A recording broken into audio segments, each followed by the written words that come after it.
History often speaks of the Roman Empire as if it ended in flames, a single collapse, a clean break between antiquity and the medieval world. But history, like power, rarely disappears. It transforms.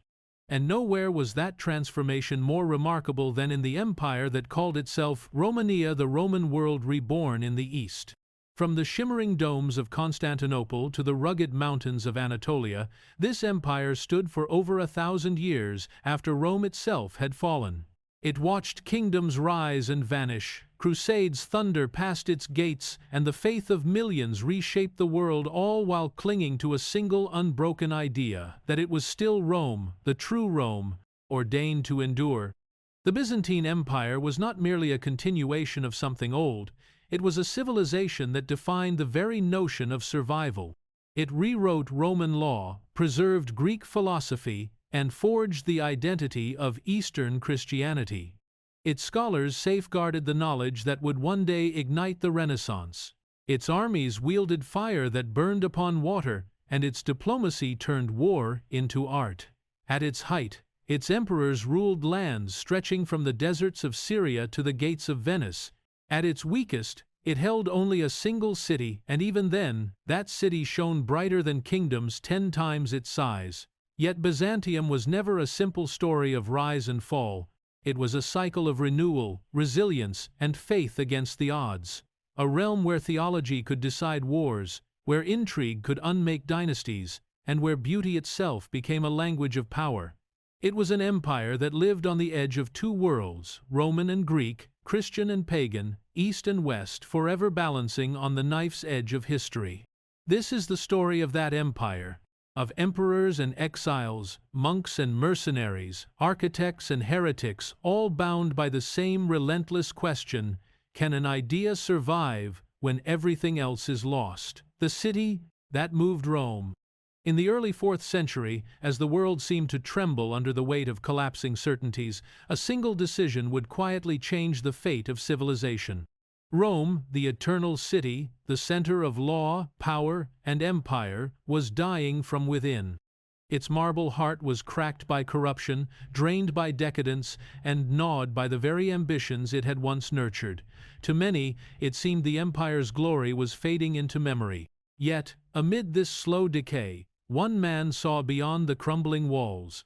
He would build a new Rome, not in Italy, but at the crossroads of continents and seas, where East met West, and where destiny itself seemed to converge. That man was Constantine, and the city he dreamed into being would outlast the empire that had birthed it.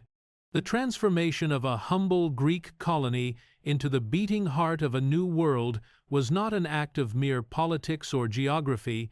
It was an act of vision. The site Constantine chose, once called Byzantium, was a sliver of land that seemed designed by nature for greatness. It sat on the narrow Bosphorus Strait, a silver ribbon dividing Europe and Asia, linking the Aegean and Black Seas. Traders had long known its value. Armies had long fought over it. But Constantine saw something more, a fortress of destiny.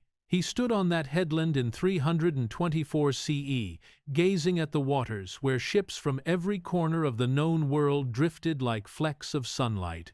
Behind him stretched the rolling hills of Thrace, before him the vast promise of the East.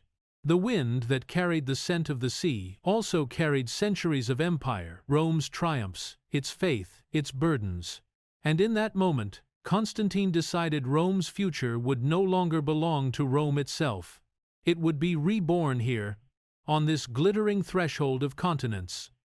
Byzantium, as it was then, was small and unassuming. Its harbor, the Golden Horn, curved like an embrace, perfect for fleets, perfect for commerce, perfect for defense. Constantine's engineers mapped its contours, his architects envisioned broad avenues and domes rising above the waves, and his priests consecrated its foundation in sacred ceremony. Legends say an angel guided Constantine's hand as he marked the city's borders, refusing to stop until the emperor declared, "I shall continue until the one who walks before me stops." It was as if heaven itself was tracing the limits of a new empire. In 330 CE, after years of feverish construction, Constantinople, Nova Roma, the New Rome, was dedicated. But this was no mere copy. Rome had been the child of conquest. Constantinople would be the child of synthesis of Greek intellect, Roman discipline, and Christian faith. Its avenues shimmered with mosaics, its squares gleamed with bronze statues of heroes old and new. The emperor's palace overlooked the sea, and at its heart stood the grand hippodrome, a vast arena where chariots thundered and emperors were adored or condemned by the roar of tens of thousands. But perhaps the most striking thing about Constantinople was not its architecture, but its intention. Constantine was not merely founding a city, he was founding an idea. In his mind, the empire was too vast, too fragile, too fractured by centuries of civil war. It needed a new heart, one that could pump fresh blood into the Roman world, uniting East and West through faith and administration alike. The city's design mirrored this duality. It was Roman in structure, organized, monumental, disciplined, yet Greek in soul. Temples and forums coexisted with newly rising churches. Pagan statues stood beside Christian symbols. It was an uneasy harmony, reflective of an empire in transition, half rooted in the old gods, half yearning toward the new one. The decision to move the capital was not universally celebrated. The Roman aristocracy, proud and entrenched, sneered at the idea of abandoning their marble city for what they saw as a provincial outpost. But Constantine was undeterred. To him, this was not exile, it was evolution. He understood that geography could shape destiny. Rome had been built for an empire of the Mediterranean. But the world was changing. The threats now came from the east, the Persians, the steppe nomads, the unpredictable tides of migration. To command this shifting frontier, the empire's center had to shift with it. In time, Constantinople proved its worth 100-fold. Its walls, 3 deep and crowned with towers, turned it into the most impregnable fortress on earth. Its harbors became arteries of trade, pumping gold, grain, silk, and spice through every district. Its people, drawn from every race under the imperial sun, turned it into a microcosm of the empire itself. It was the meeting point of worlds, the last classical city and the first medieval one, ancient and modern in the same breath. For Constantine, the move was also deeply personal. He had walked through Rome's decaying streets, seen the Senate reduced to ceremony, and felt the old gods' temples crumble under time's hand. Yet his mind had turned toward a new kind of power, the unseen power of faith. The conversion of the emperor to Christianity had already sent shockwaves through the empire. But to dedicate a capital under this new divine order was something greater still. Constantinople was not just a city, it was a statement that God's favor had shifted, that the empire would now serve both heaven and earth. And yet, even as the marble gleamed and the banners unfurled, shadows gathered. Rome's ghosts were not easily banished. The empire's bureaucracy followed Constantine east, bringing with it intrigue, ambition, and corruption. The pagan elite simmered with resentment, and beyond the glittering horizon, enemies watched, waiting for the moment when this newborn capital might stumble. But Constantinople did not stumble. It rose, it endured. When Constantine died in 337 CE, he was laid to rest in the Church of the Holy Apostles, not as a mere emperor, but as the 13th apostle of Christ.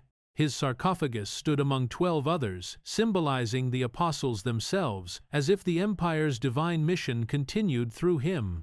His death marked the passing of an age, from the Rome of Caesars to the Rome of emperors baptized in faith. For centuries after, the empire that bore his name, Byzantine, though they never called it that, would carry the torch of civilization through storms that would have drowned any other power. As the Western Empire crumbled under barbarian invasions, Constantinople stood like a star above the ruins. Its scholars preserved Greek philosophy. Its artists filled churches with shimmering gold. Its generals fought wars not for plunder, but for survival.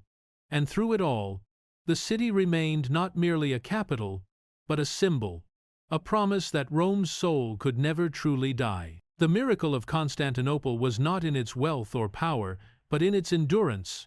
Empires are born in conquest and often die in arrogance. But Byzantium lived in adaptation, constantly reshaping itself, sometimes cruelly, sometimes brilliantly, always with a strange, stubborn grace. Its people believed that they were Romans, heirs to a legacy that stretched back to Augustus and beyond.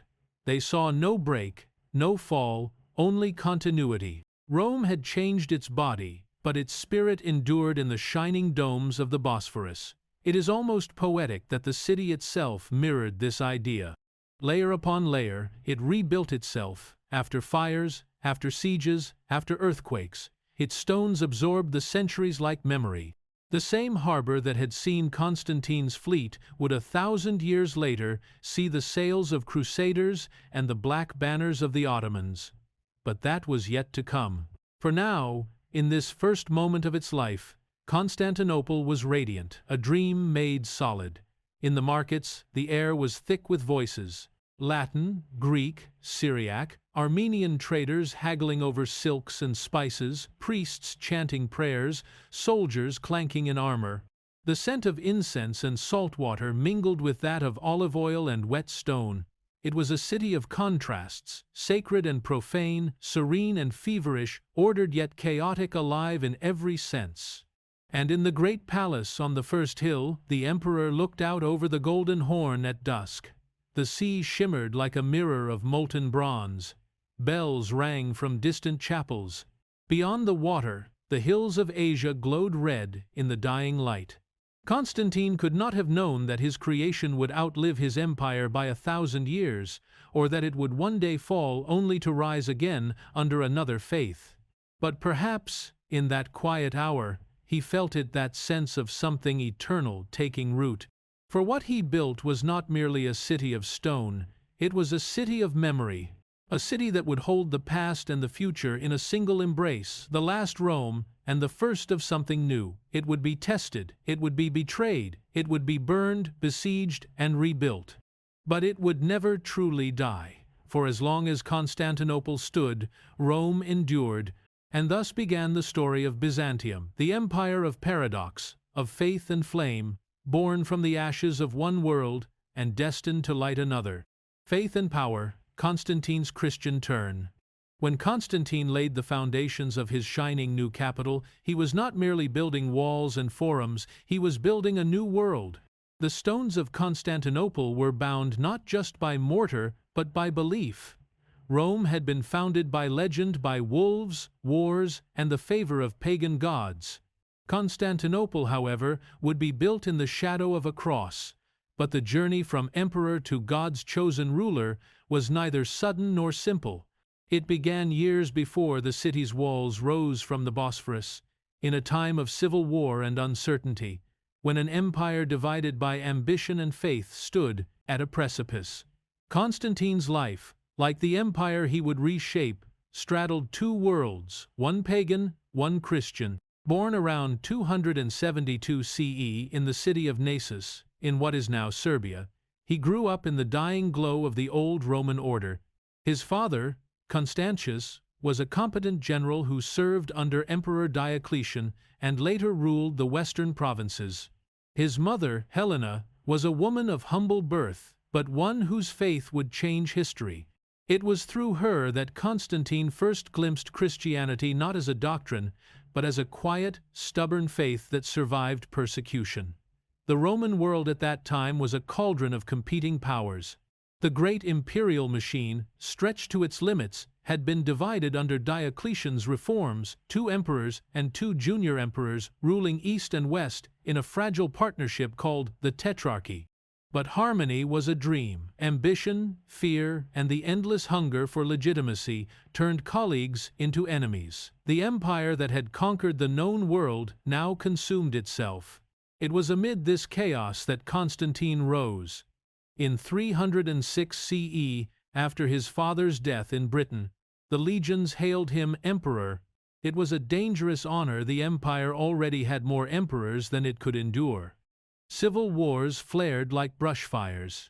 Constantine fought rival after rival, each claiming divine favor, each convinced of destiny. Yet Constantine's destiny would not be forged by the sword alone, but by something far stranger, a vision. The story has been told in many ways, half history, half revelation. On the eve of the Battle of the Milvian Bridge in 312 CE, a confrontation that would decide who ruled the West, Constantine, facing overwhelming odds, reportedly saw a sign in the sky, a cross of light above the sun, and the words, "In hoc signo vinces," in this sign, conquer. That night, he dreamed of Christ, commanding him to use the symbol of the cross as his standard. The next day, his army marched. Under new banners, the Chi Rho, the intertwined letters of Christ's name.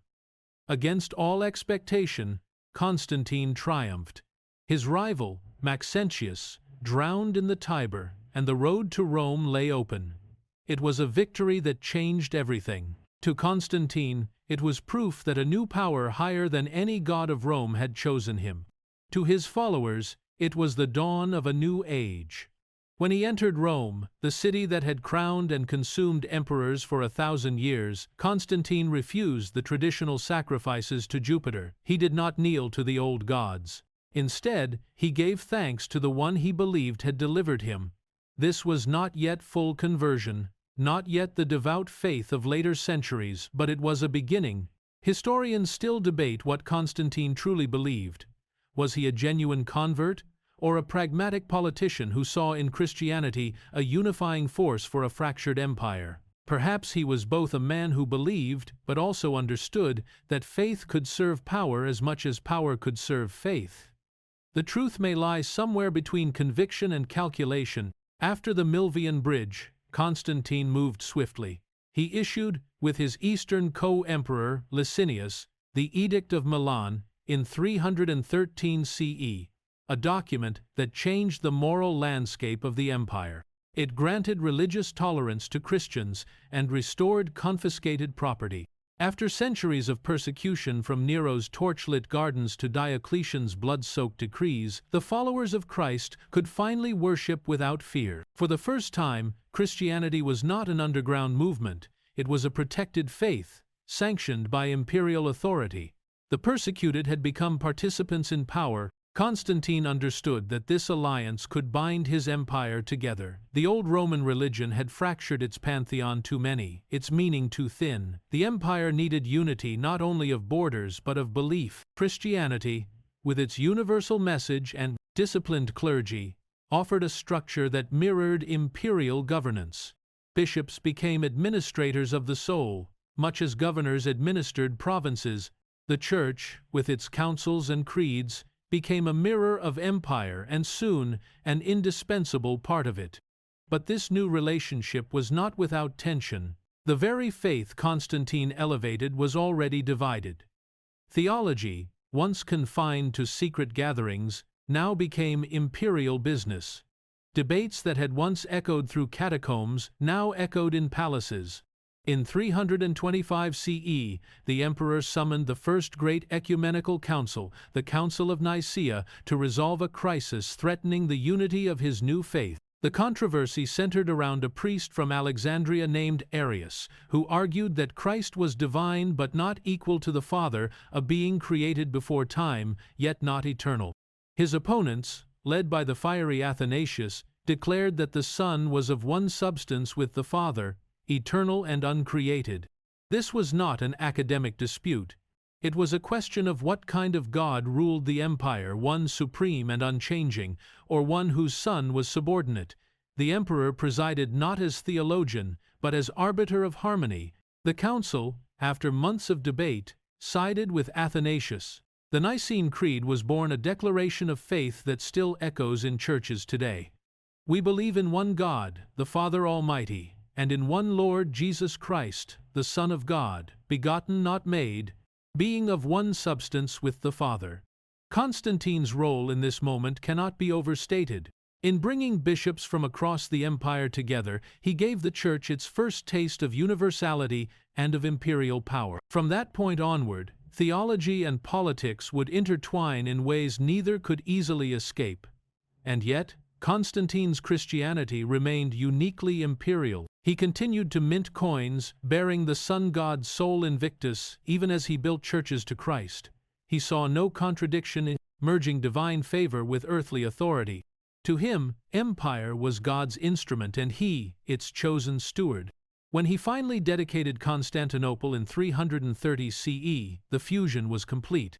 Pagan rites accompanied Christian blessings. Statues of old gods were carried into new forums, not as idols, but as trophies of history. The city was baptized in paradox, half sacred, half imperial. Constantine's vision of Christianity was less about personal salvation than universal order.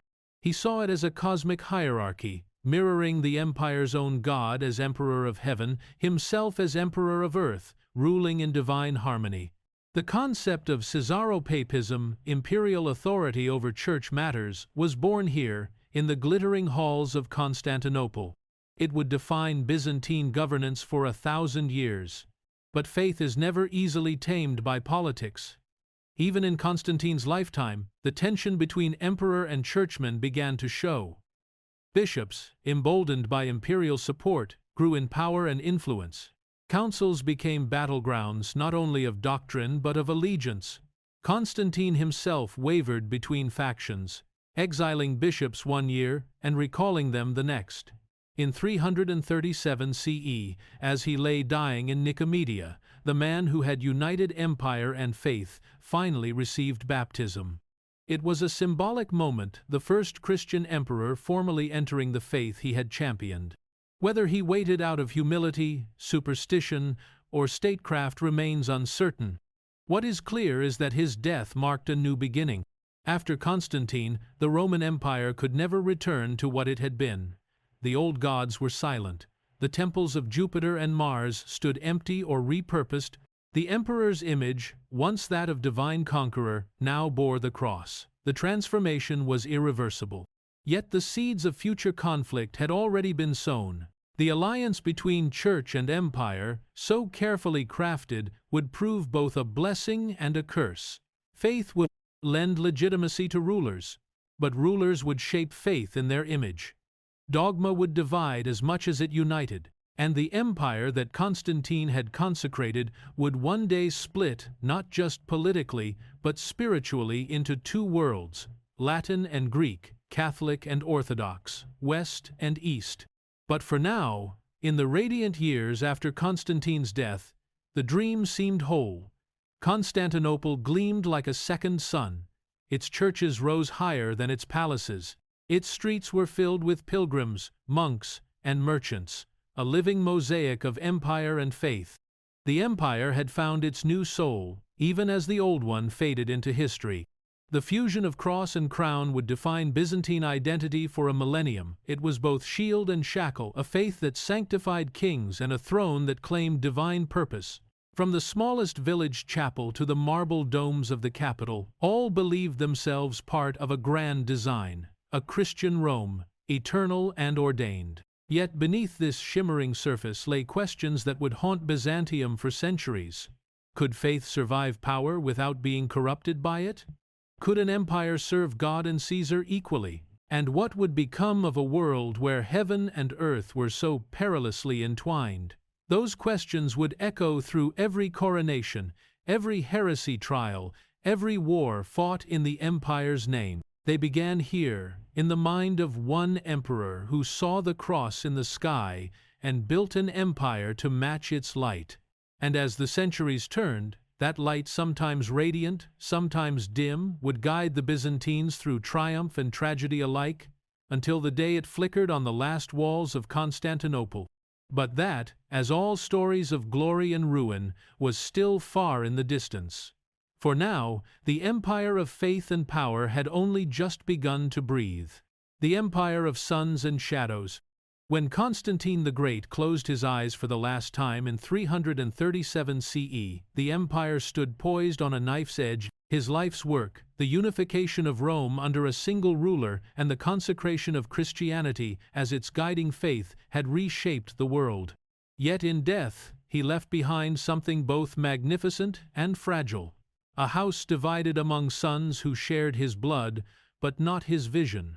The man who had forged an empire of faith could not escape the ancient curse of empire succession. Constantine had 3 surviving sons, Constantine II, Constantius II, and Constans, each raised to see himself as heir to divine rule. To Constantine, they were not rivals but instruments of a single imperial harmony, each ruling a portion of the empire while upholding his Christian legacy. But harmony, in politics as in faith, is rarely so simple. When the emperor's body lay in state within the Church of the Holy Apostles in Constantinople, surrounded by 12 empty sarcophagi symbolizing the apostles, a chill of uncertainty swept through the empire. His coffin stood in the center, draped in purple, as if Christ himself had placed the imperial crown upon his head. Bishops chanted psalms in the candlelight, soldiers stood silent with drawn swords, and outside the church, whispers of ambition grew louder. The world had changed too much for peace to hold. Christianity, newly triumphant, was already fracturing from within, and the empire's new rulers, young, proud, and suspicious, were about to plunge it into blood. When the will was read, the empire was divided into 3 parts. Constantine II, the eldest, received Gaul, Britain, and Spain. Constans, the youngest, inherited Italy, Africa, and the Balkans. Constantius II, the middle son and most thoughtful of the 3, was granted the wealthy eastern provinces, including the jewel of the empire Constantinople. But beneath this tidy arrangement lay fear. Each brother commanded his own army, each had his own advisors, and each believed his father's mantle truly belonged to him. The empire that Constantine had labored to unite beneath one cross would now be ruled by 3 crowns. The bloodletting began before the purple cloth had cooled. In a storm of ambition and paranoia, the sons ordered a massacre of their extended family, cousins, uncles, and nephews, anyone who might claim a fragment of imperial legitimacy. In the courtyards of imperial palaces from Antioch to Nicomedia, the heirs of Constantine's dynasty were cut down by their own kin. Only 2 young survivors, Gallus and Julian, were spared too young, it was thought, to be dangerous. Thus the Empire of Light was baptized again in darkness. For a time, the uneasy trinity held. Constantine II, ruling the West, saw himself as senior Augustus and expected deference from his brothers. But Constans, though young, refused to yield. The friction grew into open hostility, and in 340 CE, Constantine II marched into Italy to assert dominance. His campaign ended swiftly. Ambushed near Aquileia, he was killed by Constanz's troops. His head was sent to the east as proof. Constans now ruled the western half of the empire, and Constantius the east. 2 brothers, 1 empire, and between them, the ghost of their father's ambition. Constantius II, ruling from the palaces of Constantinople, proved the more complex of the 2. Tall, reserved, and austere, he was less a conqueror than a guardian of both his father's legacy and his own interpretation of faith. He was devout, almost obsessively so, and deeply embroiled in the theological storms unleashed by the Council of Nicaea.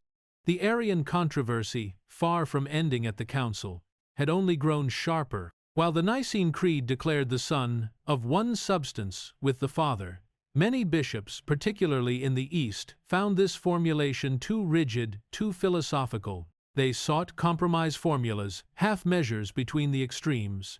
Constantius, influenced by Arian sympathizers at court, began to tilt toward their side. Under his reign, theology became politics by other means. Councils multiplied at Antioch, Sirmium, Milan, each producing new creeds, new condemnations, and new exiles. Bishops loyal to Nicaea were driven out, others rose by imperial favor. The Church, which Constantine had united under his protection, now found itself trapped in an imperial web of intrigue. Constantius saw himself as a shepherd of faith, but his flock was fractious. His reign was marked not by peace, but by constant theological warfare. He was the first truly Byzantine emperor in spirit, seeing religious orthodoxy not as a private conviction, but as a tool of imperial order. In the west, Constans ruled with vigor, though his youthful energy soon decayed into decadence. The western provinces, weary of civil war, demanded stability. But Constans, distracted by luxury and favoritism, lost the army's respect.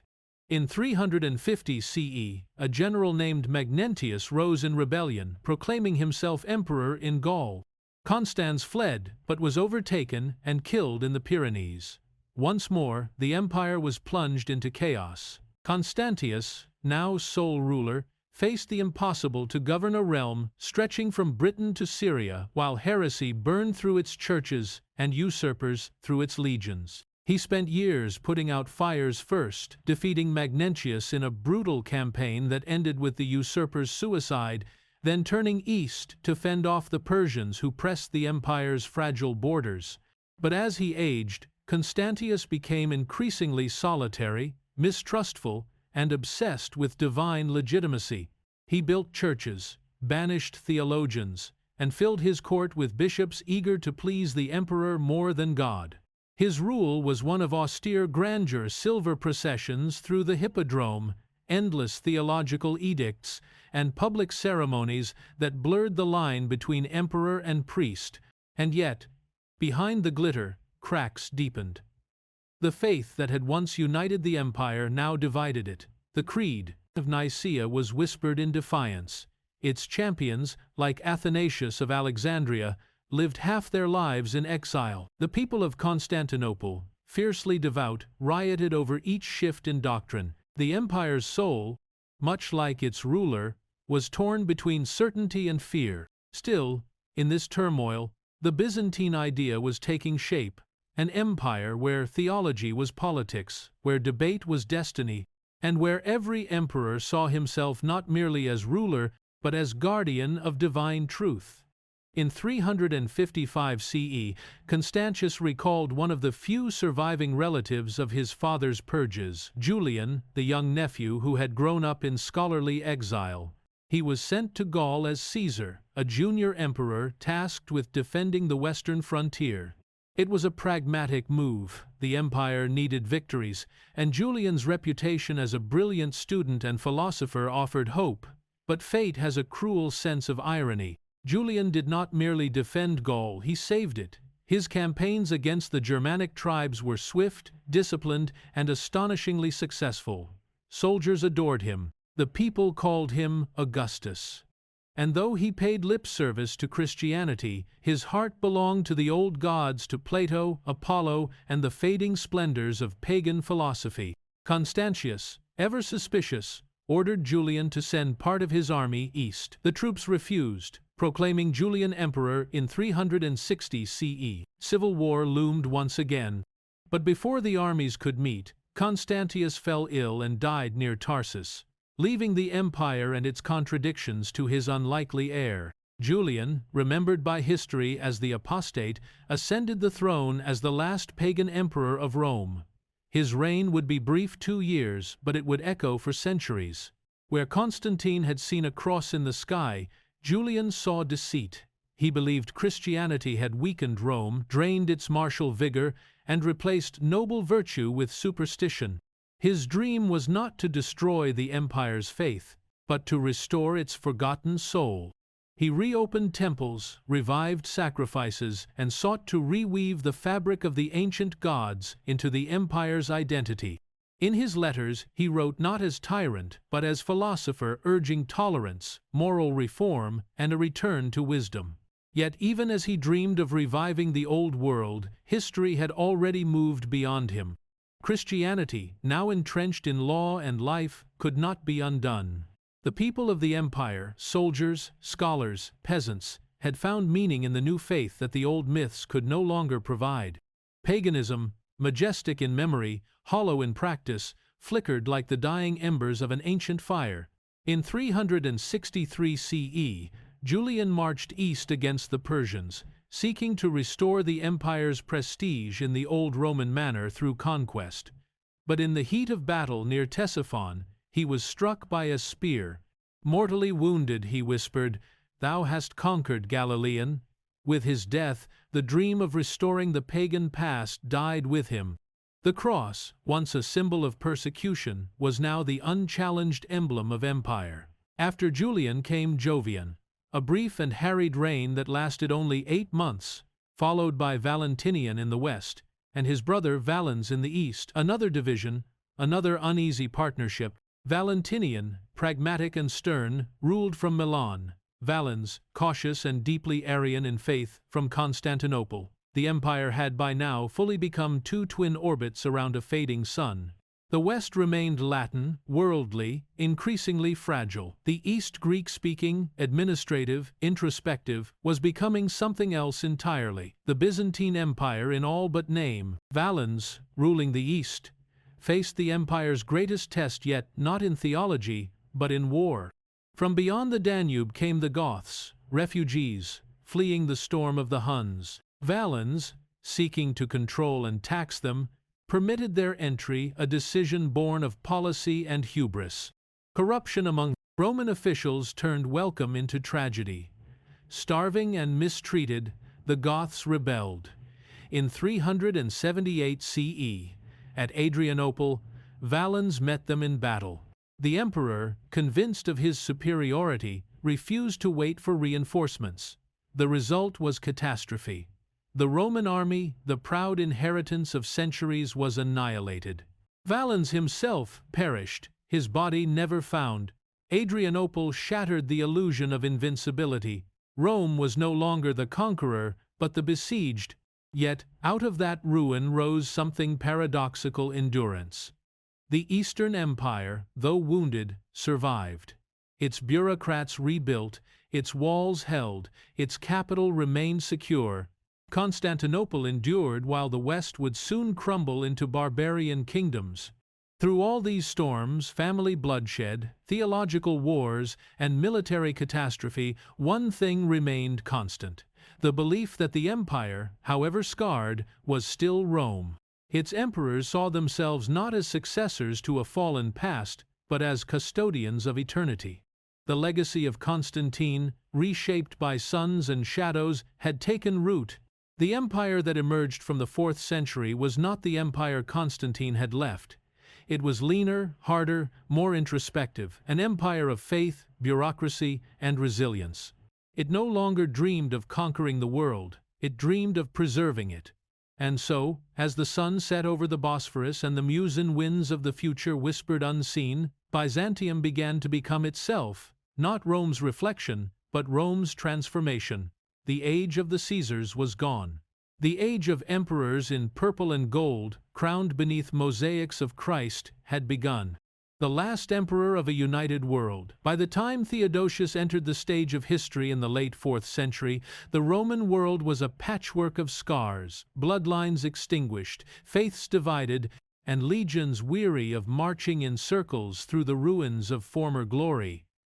The empire still called itself one, but it was, in truth, a body, split by theology, language, and fear. The West stumbled beneath the weight of corruption and barbarian incursions. The East, anchored by the shining bastion of Constantinople, endured more through habit than harmony. Yet it was in this fractured age that one man, calm but unrelenting, would bring the empire together one final time. Theodosius, remembered as the Great, would become both savior and prophet, the architect of a faith-bound state and, unknowingly, the gravedigger of Rome's unity. He was not born in the golden halls of emperors. Theodosius came from the disciplined plains of Hispania, the son of a respected general, also named Theodosius, who had served under Valentinian I. Military talent ran in his blood, the measured courage of a commander, not the reckless ambition of a usurper. When his father was executed under mysterious charges, Theodosius, the younger, retired to his estates in Spain, a silent exile biding his time. He might have lived and died in obscurity, another forgotten noble of a fading world, had fate not turned once again upon the empire's endless wheel. In 378 CE, news of the catastrophe at Adrianople swept through the Roman world like a funeral toll. Emperor Valens was dead, his army annihilated by Gothic rebels. The eastern throne stood empty, the legions broken. and the road to Constantinople lay open to invasion. In desperation, the Western Emperor Gratian summoned Theodosius, a man known for his discipline, piety, and steady mind. On January 19, 379, he was proclaimed Augustus in the East. His task was impossible: to restore the Eastern army, secure the Balkans, and hold the empire together while it still bled from the wounds of Adrianople. He accepted it with quiet resolve. There was no boast, no grand ceremony. Theodosius began not by waging war, but by rebuilding order. He reorganized the shattered legions, fortified key cities, and restored the battered morale of an empire that had grown accustomed to disaster. Unlike so many before him, he did not seek glory, he sought endurance. To his soldiers, he was a commander who ate sparingly and spoke less. To his courtiers, a man of faith, whose prayers were as regular as his edicts. Yet behind his calm exterior lay a calculating vision. The empire would survive, but only if it was united in faith as well as law. The Gothic War dragged on for years. Theodosius faced not a disciplined foreign army, but restless tribes who sought not conquest, but land. Their ranks were filled with refugees, men who had fled from the terror of the Huns, women and children who had crossed the Danube under Roman promise of protection. They were both enemy and victim. Theodosius understood this and pursued a strategy not of annihilation, but of incorporation. Through negotiation, diplomacy, and carefully chosen battles, he slowly turned the tide. By 382 CE, the Goths were settled as foederati, allied soldiers allowed to live within imperial borders in exchange for military service. To some, it was a brilliant stroke of pragmatism; to others, a fateful surrender that would one day doom the empire. But for the moment, peace returned, fragile but real. It was in these years that Theodosius began to shape what would become the soul of Byzantium, the concept of a Christian empire guided not merely by divine favor, but divine law. Constantine had opened the door to Christianity. Theodosius would seal it shut behind him, ensuring that no other faith could ever again claim imperial sanction. In 380 CE, from his residence in Thessalonica, he issued one of the most consequential decrees in Roman history, the Edict of Thessalonica, known as the Cunctos Populos. It declared Nicene Christianity, the belief in the Father, Son, and Holy Spirit of one substance, as the official religion of the Roman Empire. All other interpretations, especially Arianism, were branded heresy. This single act transformed Christianity from a tolerated creed into the beating heart of the state. Temples still stood, old gods still lingered in whispers and statues, but the empire's spiritual compass had been set. The cross was now inseparable from the crown. The decision was both revolutionary and inevitable. Theodosius, deeply devout yet politically shrewd, saw that only one unifying belief could hold his divided empire together. But in choosing Nicene orthodoxy, he also inherited its zeal. Bishops became political players, heretics became criminals, and the emperor, once a mediator between gods and men, now saw himself as God's regent on earth. The age of imperial tolerance had ended. The age of sacred authority had begun. Theodosius's commitment to faith was not theatrical. He lived austerely, avoided excess, and genuinely believed in divine judgment. Yet his piety did not soften his will. In 381 CE, he convened the Second Ecumenical Council in Constantinople, a gathering of bishops meant to restore order after decades of theological division. Over that summer, in heated debates beneath the golden mosaics of the city's churches, the Nicene Creed was reaffirmed and expanded to clarify the nature of the Holy Spirit. The Council's decisions established Constantinople as the new Rome of Christendom, second only to the Bishop of Rome in ecclesiastical rank. It was a subtle but profound shift. The spiritual center of the world had moved east, anchoring forever the Byzantine identity that would outlive the empire itself. While Theodosius forged his Christian empire, the West descended once more into confusion. Gratian, the young emperor who had raised him, was assassinated by the usurper Magnus Maximus in 383 CE. Theodosius, bound by duty and politics, could not immediately intervene. He watched as the western provinces, Gaul, Spain, and Britain slipped into rebellion. It was not until 388 CE that he marched westward, crossing the Adriatic with a formidable army of Goths and Romans, united under his banner. At the Battle of the Save River, he crushed Maximus and restored Valentinian II, Gratian's brother, to the throne.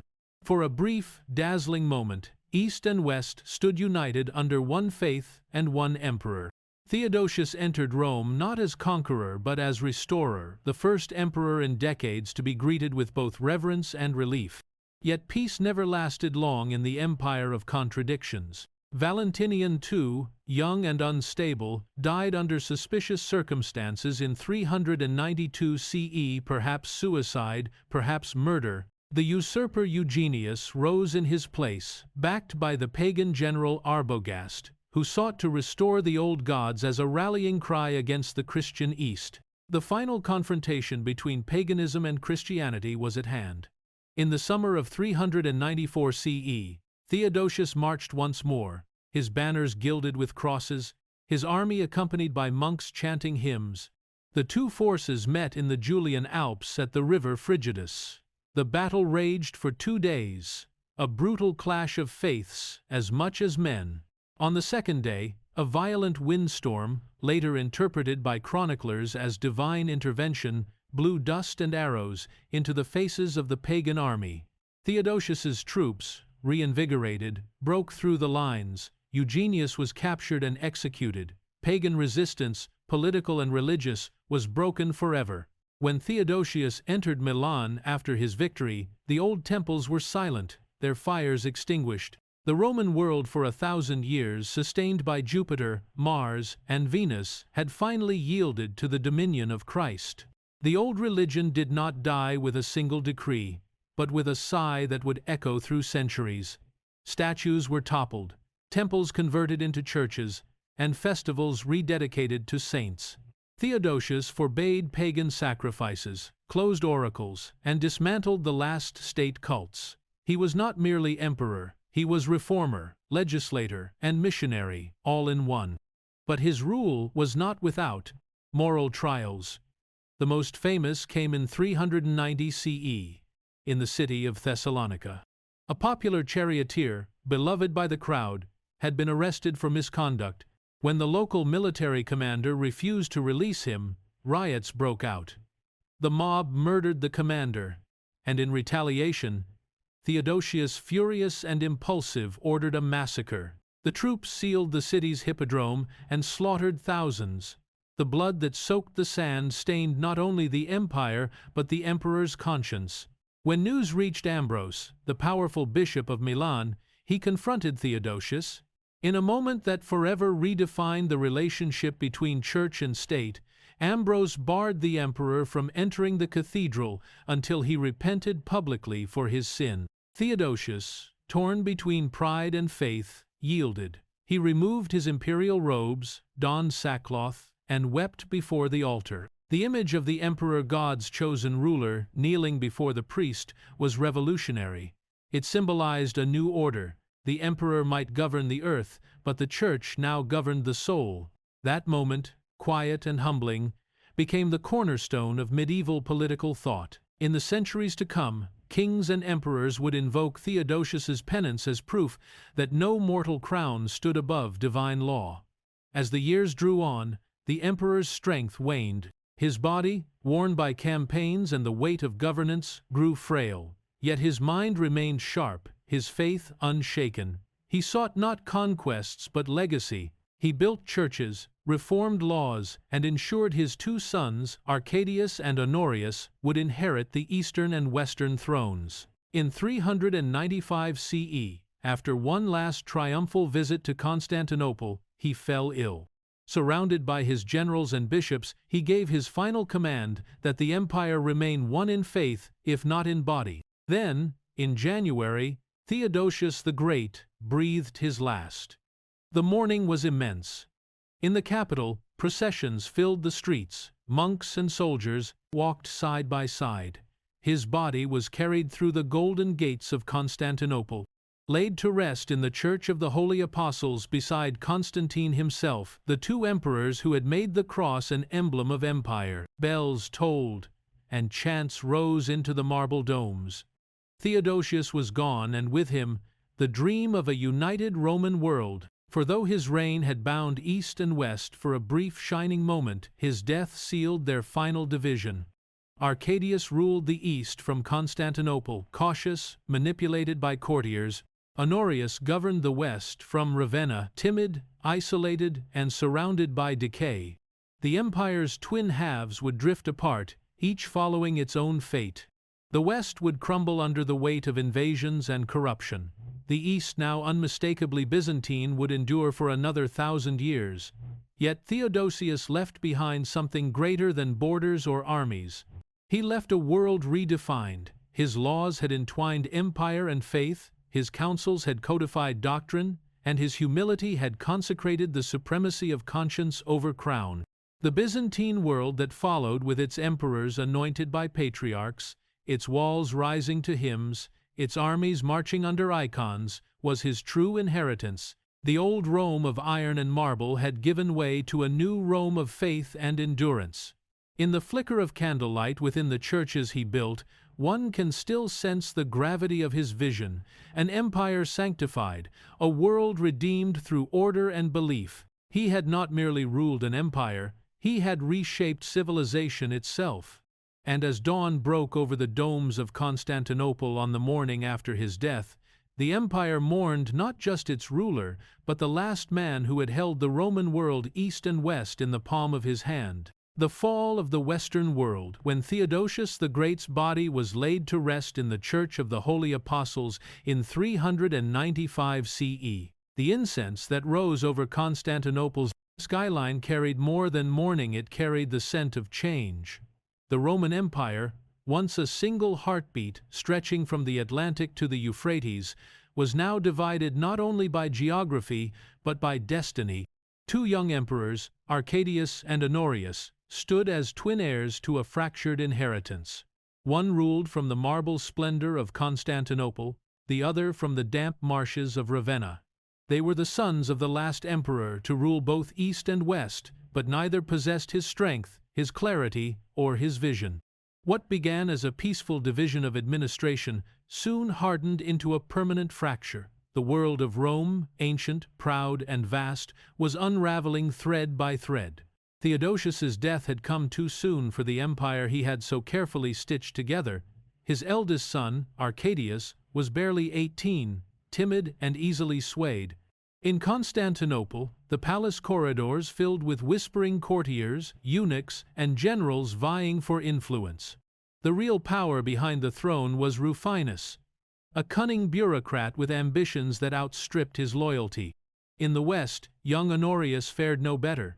Barely 10 years old, he became the puppet of the powerful general Flavius Stilicho, half Roman, half Vandal, whose loyalty, though sincere, would one day doom him. The empire that Theodosius had unified under the banner of the cross was now governed by shadows. Ministers, bishops, and generals ruled in the emperor's names, their rivalries eroding what little unity remained. The machinery of Rome still turned, but its gears were grinding to dust. The first tremors of collapse came not from within, but from beyond the Rhine and the Danube frontiers that had once been guarded by the iron discipline of legions, but now stood perilously thin. The Goths, who had been settled within the empire as foederati by Theodosius, were restless. Their leader, Alaric, a man of charisma and ambition, had fought under Theodosius himself. He had seen the grandeur of Roman power, and he had learned its weaknesses.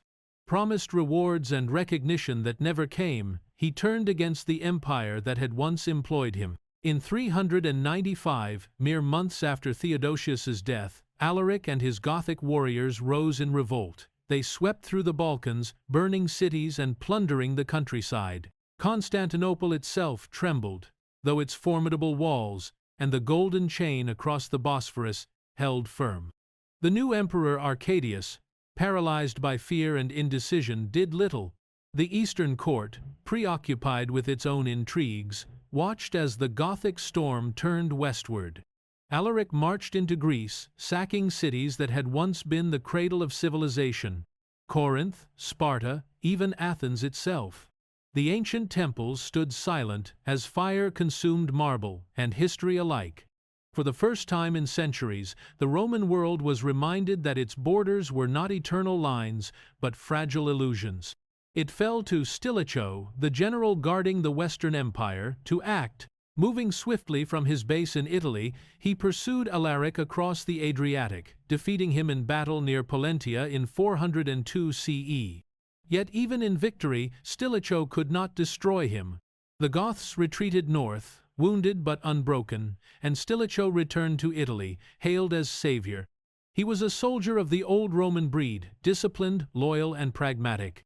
But he was also trapped in a dying world. Italy itself was no longer the heart of an empire, but the shell of one. The great city of Rome, once mistress of the world, had become an echo, still magnificent, but hollow. The Senate met in the shadow of faded marble, and its authority had become ceremonial. Real power lay in the generals, and among them, Stilicho stood supreme. Yet his position was precarious. He was a barbarian by birth, his loyalty questioned by jealous courtiers. In Constantinople, Arcadius and his advisors viewed him with suspicion, fearing he aimed to reunite the empire under his own rule. As the emperors drifted further apart, so too did their realms. The East, centered on Constantinople, grew richer and more secure. Its walls, treasury, and bureaucracy shielded it from the worst storms. The West, by contrast, was hemorrhaging. Its revenues dwindled as provinces were lost to invasions and corruption. Its armies, filled with foreign mercenaries, grew less disciplined. Its leaders, more concerned with palace politics than defense, failed to grasp that the world around them was changing. In 408 CE, tragedy struck. Stilicho, betrayed by court intrigue and accused of treason, was executed on the orders of Honorius, the very emperor he had served faithfully for 2 decades. It was an act of monumental folly. With his death, the Western Empire lost its last capable protector. The barbarian troops who had served under him, enraged by his murder, defected en masse to Alaric. Now commanding an army swollen with veterans and vengeance, the Gothic king turned once more toward Italy. In 410 CE, after years of siege and negotiation, Alaric's patience ran out. His forces surrounded Rome. The Eternal City, which had not fallen to a foreign enemy in nearly 800 years, faced the unthinkable. Inside, famine and fear ruled. Senators pleaded with Honorius, now holed up in the swamps of Ravenna, to come to their aid, but he refused. The empire's ruler sat safely behind marshes and walls while the mother of cities starved. Then, in the early hours of August 24, 410, the gates of Rome were opened, perhaps by slaves, perhaps by despair. Alaric's army poured in. For 3 days, the city was subjected to plunder. The sack of Rome, the unimaginable, had come to pass. Churches were looted, palaces burned, and the streets ran with chaos. Yet even amid the horror, something remarkable happened. The Goths spared the churches of Peter and Paul, treating them as sanctuaries. Alaric, though conqueror, bowed before the Christian God. The old gods of Rome had finally been dethroned, even its destroyers now prayed to the cross. When word reached the rest of the empire, disbelief gave way to mourning. Saint Jerome, in distant Bethlehem, wrote, "The light of the world has gone out." For centuries, Rome had been a symbol of permanence. Its fall revealed the truth: nothing in the mortal world endures forever. But the empire did not die overnight. Like a great beast mortally wounded, it staggered on. After Alaric's death, his successors led the Goths deeper into Gaul and eventually into Spain. New barbarian peoples, Vandals, Suebi, and Alans, crossed the Rhine in 406, carving kingdoms out of Roman land. The western provinces became patchworks of fading Roman administration and rising barbarian rule. Yet even amid this collapse, the imperial machine tried to function. Laws were issued, taxes collected, and court ceremonies performed as if the world had not shifted beneath their feet. In Constantinople, the Eastern Empire, now unmistakably Byzantine in culture, watched with cold pragmatism. The East had learned the art of survival. Its rulers fortified the capital, balanced diplomacy with war, and preserved the institutions of empire even as the West crumbled. To the Byzantines, Rome's fall was a tragedy, yes, but also a cautionary tale. They understood what their Western cousins had not, that empire could no longer depend on legions and lineage alone. It needed faith, bureaucracy, and cunning. The East was learning to endure by transforming. In the West, transformation came too late. Honorius died in 423, a hollow figure whose reign had witnessed the empire's humiliation. His successors were little more than shadows, emperors in name, puppets of generals or barbarian warlords. The empire's borders shrank with each decade. Britain was abandoned to its fate. Gaul fractured into rival kingdoms. Italy itself became a battleground between competing armies, Romans, Goths, and Vandals alike. The Vandals, under their cunning leader Gaiseric, crossed into North Africa in 429 CE. Within a decade, they seized Carthage, the empire's richest province and breadbasket. From there, their fleets terrorized the Mediterranean, even sacking Rome again in 455. The sea that had once been Rome's highway of empire had become a corridor of pirates. Meanwhile, in Gaul, a powerful Roman general named Aetius emerged as the last great defender of the West. Called the last of the Romans, he forged alliances with barbarian tribes, most notably the Visigoths, to repel even greater threats. In 451 CE, when the Huns under Attila swept into Gaul like a storm of iron, it was Aetius who stood against them. At the Battle of the Catalaunian Plains, Romans and Goths fought side by side and halted the Hunnic advance. It was a fleeting moment of unity, a reminder of what Rome had once been capable of when courage and purpose aligned. Yet victory brought no salvation. The empire was too weak, too hollow to recover. Aetius himself was murdered 3 years later by Emperor Valentinian III, an act as senseless as the execution of Stilicho decades before. Valentinian, in turn, was killed soon after. The pattern repeated: betrayal, murder, collapse. The machinery of empire had become self-destructive. Each generation killed its saviors and crowned its destroyers. By the mid-5th century, the Western Empire existed in name only. Its emperors ruled from Ravenna, issuing decrees few obeyed and minting coins of ever-decreasing worth. The real power lay in barbarian generals who commanded what remained of the Roman army.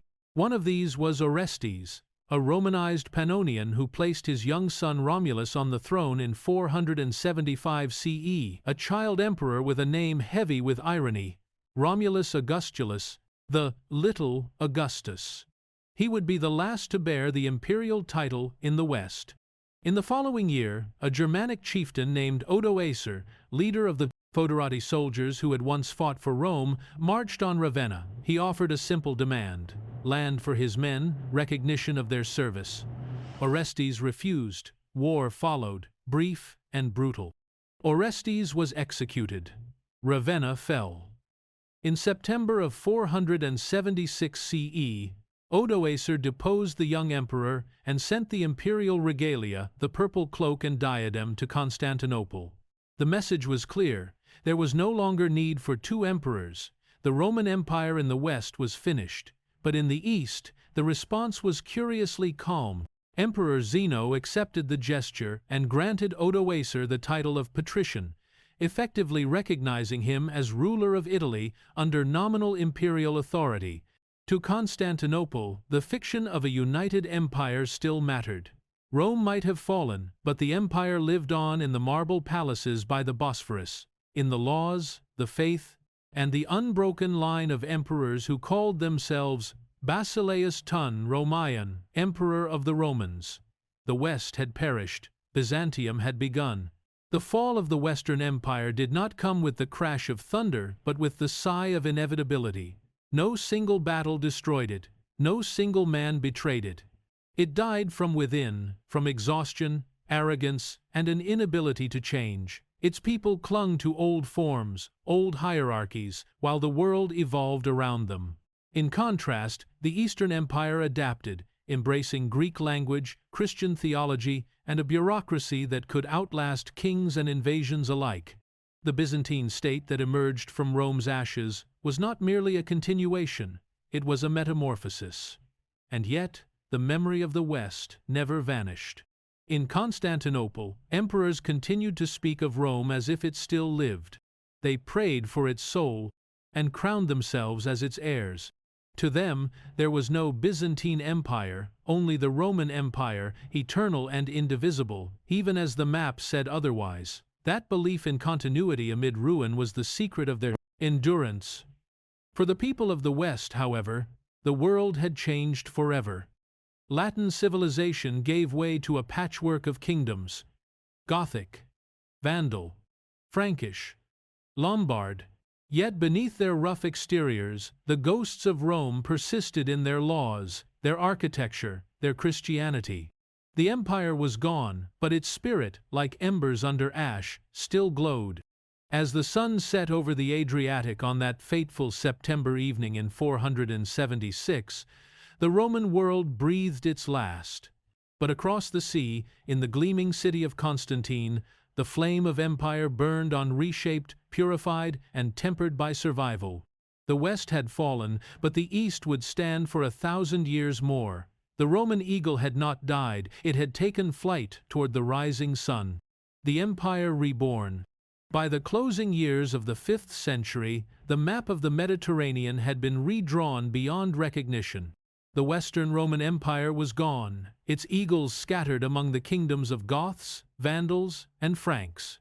In Ravenna, the boy emperor Romulus Augustulus had been quietly deposed in 476, a whimper rather than a thunderclap. To later historians, that year would mark the end of Rome. But to those who lived in the East, Rome had not fallen at all, it had merely changed address. In Constantinople, the rhythm of imperial life continued almost undisturbed.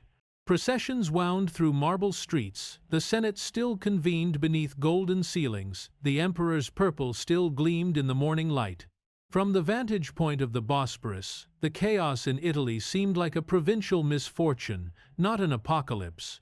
The emperors of the East, Zeno, Anastasius, and their successors still called themselves Augustus, still minted coins stamped with the proud title Imperator Romanorum. The East was wealthier, better defended, and far more cohesive than its Western twin. Here, the old empire survived, and in its survival, something new was quietly being born. Zeno's reign was turbulent. He was an Isaurian, a rough Highlander from the mountains of southern Anatolia, hardly the aristocratic ideal of a Roman ruler. The Constantinopolitan elite despised his accent, his provincial manners, his unpolished court, yet Zeno possessed a toughness that the times demanded. When the barbarian Odoacer in Italy sent back the imperial insignia and offered nominal allegiance to Constantinople, Zeno accepted. It was a gesture of continuity. The world might change, but Rome still had an emperor. In practice, the Western throne was vacant, but the Eastern court could now claim to be the sole heir of empire. That subtle shift from one of two to the only was profound. The Roman Empire henceforth meant the Empire of the East. Under Zeno and his successors, the imperial system hardened. The Greek-speaking provinces of the Eastern Mediterranean were no longer just part of Rome's world, they were Rome's world. The ancient Latin of the legions lingered in law and ceremony, but the language of the people, the marketplace, and the church was Greek. Slowly, imperceptibly, the center of gravity tilted eastward, and the Roman Empire began to transform into something distinctly new, a Hellenic Christian monarchy, a fusion of classical legacy and Eastern faith. The name Byzantium would not be coined for centuries, but its essence was already forming in the corridors of the Great Palace. Anastasius, who came to the throne in 491, embodied this transformation. Elderly, austere, and deeply devout, he was a bureaucrat rather than a general, a man of ledgers and decrees. His reign lacked the drama of conquest, but brought a rare and precious gift: stability. He reformed the tax system, eliminated wasteful subsidies, and balanced the empire's finances with almost obsessive precision. When he died, the treasury was overflowing a fortune that would later bankroll Justinian's grand ambitions. Yet Anastasius's prudence was more than fiscal. He understood that survival depended not only on armies but on administration. The state had to be competent, capable of feeding its cities, paying its soldiers, and adjudicating justice across vast distances. Under his watch, the machinery of empire turned smoothly once more. But even in these years of calm, new pressures loomed. To the north, Slavic and Bulgar tribes were stirring beyond the Danube. To the east, the ancient rival Persia watched the frontiers with wary eyes. And within, religious tensions simmered between rival interpretations of Christ's nature, the Orthodox Chalcedonians and the Monophysites, whose disputes could spark riots as fiercely as any political coup. The empire was learning that faith, as much as force, would define its destiny. When Justin I, an illiterate peasant from Thrace, ascended the throne in 518, few could have predicted that his reign would open one of the most brilliant chapters in Byzantine history. Justin was old, pragmatic, and utterly loyal to the army that had elevated him. Yet, behind his throne stood his nephew, a young, sharp-eyed man from the Balkan town of Tauresium. His name was Flavius Petrus Sabatius, but history would remember him simply as Justinian. The young Justinian was everything his uncle was not: educated, ambitious, and driven by a grand vision of restoration. To him, the empire was not merely a government but a sacred institution, ordained by God to rule the civilized world. He dreamed of reconquering the lost western provinces, of uniting faith under one creed, and of crafting laws so perfect that they would outlive empires themselves. Even as a junior official, he worked tirelessly, mastering theology as easily as administration, cultivating a network of scholars, generals, and clerics who would later form the core of his regime. When Justin I died in 527, Justinian's succession was smooth, almost inevitable. A new age had dawned. From the first days of his rule, Justinian's energy was relentless. Constantinople became a hive of construction and decree. New aqueducts, fortresses, and churches rose across the empire. Edicts poured from the palace in streams of elegant Latin, a final flowering of the old Roman tongue. But Justinian's ambitions were larger than any builder's or lawyer's dreams. He wanted to restore the Roman world entire, to reclaim the West from barbarian hands, and weld the Mediterranean once more into a single imperial sea. Yet, Justinian's empire was not the Rome of Augustus. It was Christian to its core, defined by a theology that infused every aspect of life. The emperor was Basileus Kai Autocrator, ruler by divine mandate, responsible not only for the bodies but for the souls of his subjects. Churches were not merely places of worship, but instruments of state policy, their mosaics proclaiming imperial ideology in gold and lapis. The Patriarch of Constantinople stood beside the emperor, as partner and rival, a relationship of uneasy harmony that would shape the centuries ahead. Justinian's reforms began at home. His most enduring legacy was legal, the Corpus Juris Civilis, a monumental codification of Roman law compiled under his minister Tribonian. Over centuries, the statutes of Caesars and Senates had multiplied into confusion. Justinian sought clarity. The result was nothing less than the foundation of modern civil law, a synthesis of ancient jurisprudence and Christian morality. In these texts, property and piety stood side by side. The empire's authority was justified not only by tradition but by divine order. But Justinian's genius lay not merely in reform but in vision. He saw Constantinople as both Rome reborn and New Jerusalem, a city where heaven and empire intertwined. The skyline began to change under his command. Among the new monuments, one would eclipse them all: the Hagia Sophia, the Church of Holy Wisdom. Designed by the mathematicians Anthemius of Tralles and Isidore of Miletus, it was unlike anything the world had ever seen, a dome that seemed to float on light, its golden mosaics dissolving the boundary between earth and sky. When it was completed after just 5 years of feverish construction, Justinian is said to have gazed upward and whispered, "Solomon, I have surpassed thee." Whether the words were his or the chroniclers', they captured the spirit of his reign, boundless, audacious, convinced of divine favor. Yet the empire's brilliance was shadowed by unrest. In 532, the Nika riots erupted, a violent explosion of social and political fury that nearly toppled the regime. What began as a dispute between rival chariot factions at the Hippodrome spiraled into a week-long inferno. Half the city burned, tens of thousands died. For a moment, it seemed that even Justinian's formidable will might break. He considered flight, but it was his wife, Theodora, who anchored him. Once an actress and courtesan, now empress, Theodora possessed steel beneath her grace. "Royalty is a fine burial shroud," she declared, refusing to flee. Her resolve stiffened Justinian's own, and the rebellion was crushed with ruthless finality. When the smoke cleared, Constantinople lay in ruins, but Justinian rebuilt it grander than before. The Hagia Sophia itself rose from those ashes, a statement of renewal carved in stone. In the years that followed, Justinian's armies embarked on campaigns that would briefly restore the dream of a united empire. His great general Belisarius reconquered North Africa from the Vandals in a lightning campaign that astonished contemporaries. Soon after, he marched into Italy, capturing Rome and Ravenna, bringing the western provinces under imperial rule once more. The old Roman world seemed, for a fleeting moment, reborn. Yet these victories came at immense cost. Wars drained the treasury, plague decimated populations, and new enemies appeared on every frontier. Still, for that single generation, the Mediterranean glittered again with the illusion of Rome's return.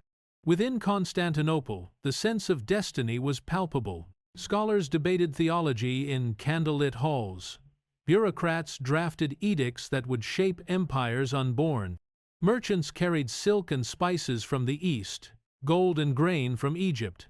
The city thrummed with life, half market, half monastery. Justinian presided over it all with relentless discipline, a man both admired and feared. His nights were spent in study, his days in council. Few could match his endurance, fewer still his vision. But beneath the grandeur, strains deepened. His theological policies, aimed at reconciling factions within Christianity, instead alienated many. The wars of reconquest stretched the empire's resources thin. When the Great Plague of 541 struck, a pestilence that may have killed a third of the population, it shook the empire to its core. Even Justinian himself fell ill but recovered, pale and chastened. The dream of universal restoration receded. What endured was not his empire's borders but its structure, a resilient state capable of surviving disaster. By the time Justinian died in 565, the Roman Empire had been reborn and remade. It was no longer Latin but Greek, no longer pagan but devoutly Christian, no longer a vast dominion of provinces but a centralized, theocratic monarchy. Its capital was the envy of the world, its law a monument of reason, its faith unyielding. The empire had weathered revolt, plague, and exhaustion, yet its foundations stood firm. The transformation was complete. Rome's body was gone, but its spirit lived on, clothed in the purple of Byzantium. Historians would later call these centuries a bridge between worlds, the end of antiquity and the beginning of the medieval. But for those who lived within its marble walls, it was not a bridge but a home. The citizens of Constantinople still called themselves Romans. They prayed in Greek, argued about Christ's nature, and watched the blaze of theirs fan sedation. Sunlight shimmer on the dome of Hagia Sophia, believing that their empire, guarded by heaven, would endure forever. For a while, it did. fire, faith, and the dream of empire. The death of Justinian in 565 marked the end of an age, the last emperor who could truly call himself the ruler of a Roman world. His reign had been magnificent and exhausting, glorious yet ruinous. He had restored the empire's pride, raised its monuments, and codified its laws. But he also left behind an empire stretched thin, haunted by plague, and struggling to sustain its victories. The treasury that Anastasius had once filled was nearly empty. The frontiers trembled under pressure. The Mediterranean dream of a reunited empire was already slipping back into illusion. The decades that followed were ones of slow unraveling, of hard lessons learned. Justinian's successors inherited not only his crown but also the impossible weight of his ambitions. His nephew, Justin II, came to power with determination but without his uncle's vision. The empire still shimmered in its outward glory, but the foundations had begun to creak. The reconquered territories in Italy and North Africa, so proudly reclaimed, demanded constant defense. The armies that once marched in triumph now garrisoned broken cities, holding lines too long and too fragile. The dream of restoration began to curdle into the grim reality of survival. In Constantinople, the court glittered as ever, but the tone had changed. The grandeur of Justinian's reign had bred exhaustion, suspicion, and spiritual fatigue. The empire's resources, human and financial, were drained. Trade suffered. The fields of Anatolia, once the empire's breadbasket, were scarred by disease and depopulation. And to the east, an old enemy was awakening with renewed ferocity, the Sasanian Persians. For centuries, Rome and Persia had shadowed each other like twin titans, locked in endless rivalry over Mesopotamia and Armenia. Under Justin II, that rivalry flared once again. Pride, perhaps more than strategy, drove him to reject tribute and challenge the Persians directly. The results were disastrous. The empire's armies were crushed in Armenia, its fortresses in Syria threatened. The young emperor, tormented by failure and mental collapse, descended into madness. His reign ended not with rebellion, but with the quiet horror of insanity, a symbol of an empire losing its grip. When Tiberius II and then Maurice took the throne, they faced an empire in peril yet still salvageable. Both were soldier emperors, pragmatic men hardened by the discipline of command rather than the pageantry of court life. They understood what Justinian had, not that the empire could no longer afford to be everywhere at once. The frontiers had to be held selectively, the heartlands fortified, and diplomacy wielded as carefully as the sword. Maurice, in particular, grasped the delicate balance of the empire's geography. He reorganized the army, stabilized the Balkans through alliances with the Avars and Slavs, and managed to push the Persians back to a fragile peace. For a time, it seemed that the empire might recover its footing. Maurice was, in many ways, the first truly Byzantine emperor, in the mature sense less a Roman conqueror, more a manager of complexity, a ruler of a bureaucratic and multi-ethnic state that thrived not on expansion but endurance. His policies were sound, his intentions noble. Yet his reign ended in tragedy, as so many did. In 602, after years of grueling campaigns and unpopular austerity measures, the army mutinied. Maurice and his sons were captured and executed by their own soldiers. The man who had tried to steady the empire was gone, and chaos flooded in to fill the void. The usurper who took the throne was Phocas, a brutal centurion elevated by mutiny, remembered by history as one of the most hated emperors of all. His rule was a nightmare of purges and paranoia. The empire's administration collapsed into corruption, and the provinces, sensing weakness, began to slip away. Worse still, Maurice's old enemy, the Persian king Khosrow II, seized the opportunity for vengeance. Under the banner of avenging his fallen ally, Khosrow launched one of the most devastating invasions the empire had ever faced. The Persian armies swept across Syria and Anatolia, taking city after city. In 614, Jerusalem fell. The true cross, the most sacred relic in Christendom, was carried off in triumph to Persia. It was a blow not just to the empire's prestige but to its very soul. The loss of the Holy City sent shockwaves through the Christian world. In Egypt, the grain supply that fed Constantinople came under siege. By the 622nd, the Persians had advanced to the very gates of the Bosporus itself. For the first time in centuries, the empire's heartland was threatened. The world seemed to teeter on the brink of annihilation. And then, against all expectation, the empire fought back, not through divine intervention or luck, but through one of the most remarkable acts of leadership in its history. In 610, a young general named Heraclius sailed from North Africa with a small fleet. Constantinople, weary of Phocas's cruelty, welcomed him as a savior. Phocas was executed, and Heraclius ascended the throne, inheriting an empire that was, in truth, a corpse. The treasury was empty, the armies shattered, the provinces lost. It was said that when Heraclius first entered the great palace, he found only despair, yet within that despair, he forged a new vision. Heraclius reorganized the empire from the ground up. He restructured taxation, stripped the court of extravagance, and sought to rekindle faith in divine destiny. He made Greek, rather than Latin, the language of government, a symbolic shift that acknowledged what the empire had already become. He was the first emperor to fully rule as a Byzantine, not a Roman. His letters, decrees, and prayers all carried the tone of a man who saw the empire's survival not as politics, but as a sacred mission.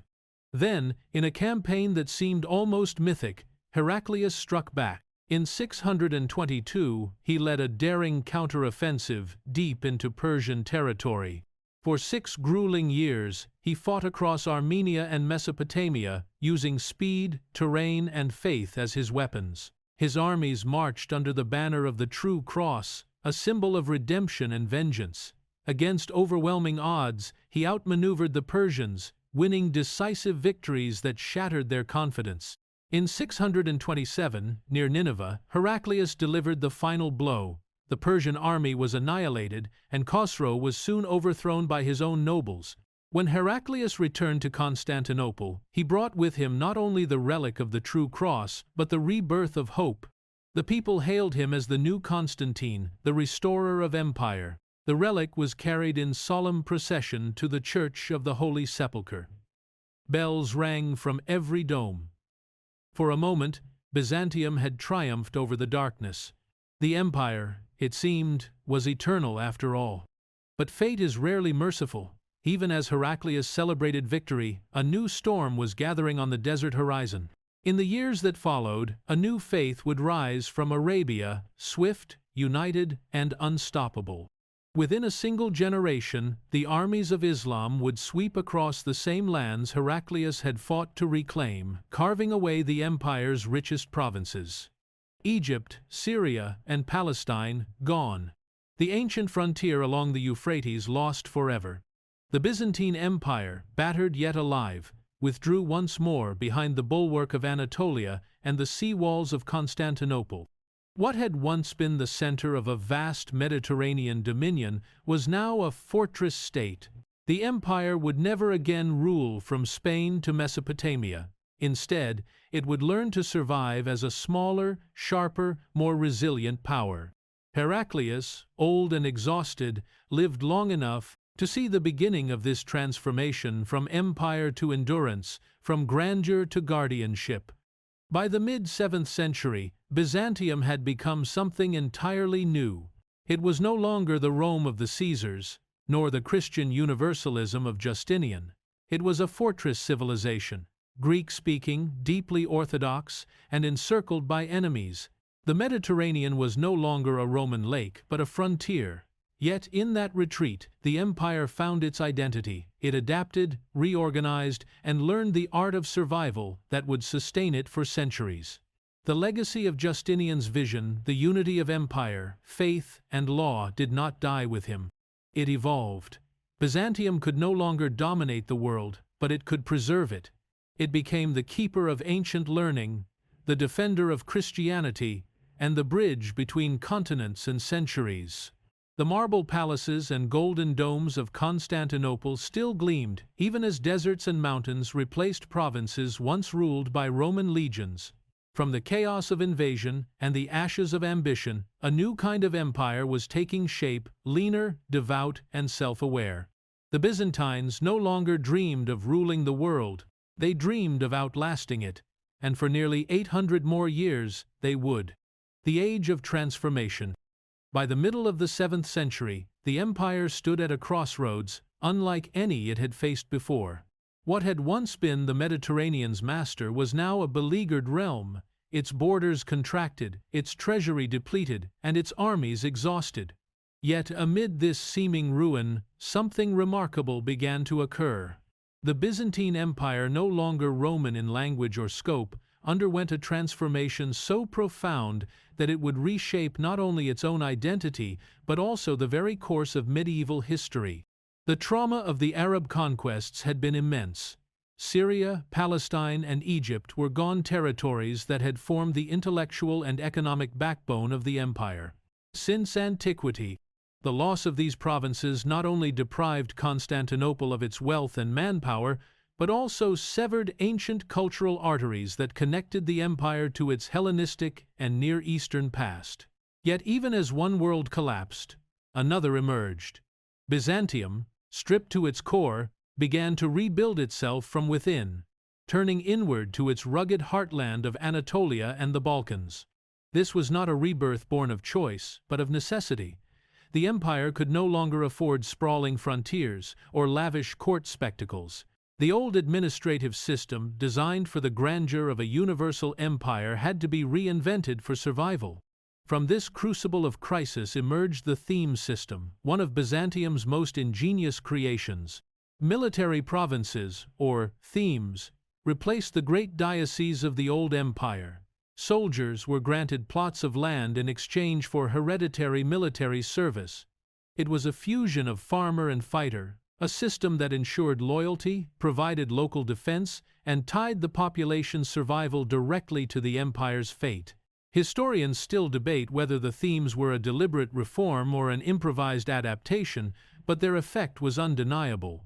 They transformed Byzantium from a decaying relic into a self-sustaining military state. Local soldiers now guarded their own soil. The empire's defense no longer depended solely on mercenaries or distant armies. What had once been a sprawling imperial bureaucracy became a lean, disciplined network, decentralized yet resilient. The first emperors to guide this new Byzantium were survivors of siege and catastrophe. Chief among them was Constans II, who ruled from 641 to 668. His reign was a testament to the empire's battered endurance. Barely into his teens when crowned, he faced enemies on every front: the Arabs in the east, Slavs and Avars in the Balkans, and political intrigue at home. Constantinople itself narrowly escaped annihilation in 674 when the Arab fleets launched the first great siege of the city. For 5 long years, the capital stood besieged by sea and land, its people starving yet defiant. The city's salvation came from ingenuity rather than sheer might, a new and terrifying weapon: Greek fire. Its exact composition remains one of history's most enduring mysteries, but its effect was unmistakable. A liquid fire that burned even on water, spewed from bronze tubes mounted on ships, it turned the tides of battle into infernos.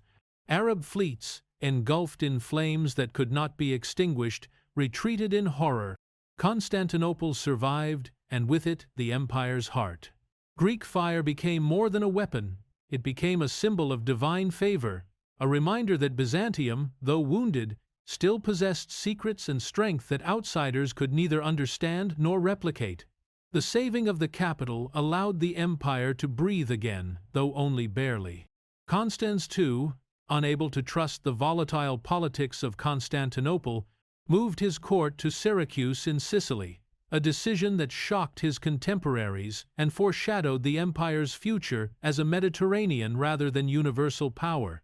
His assassination there in 668 was a grim reminder that no emperor, however pragmatic, could escape the turbulence of his age.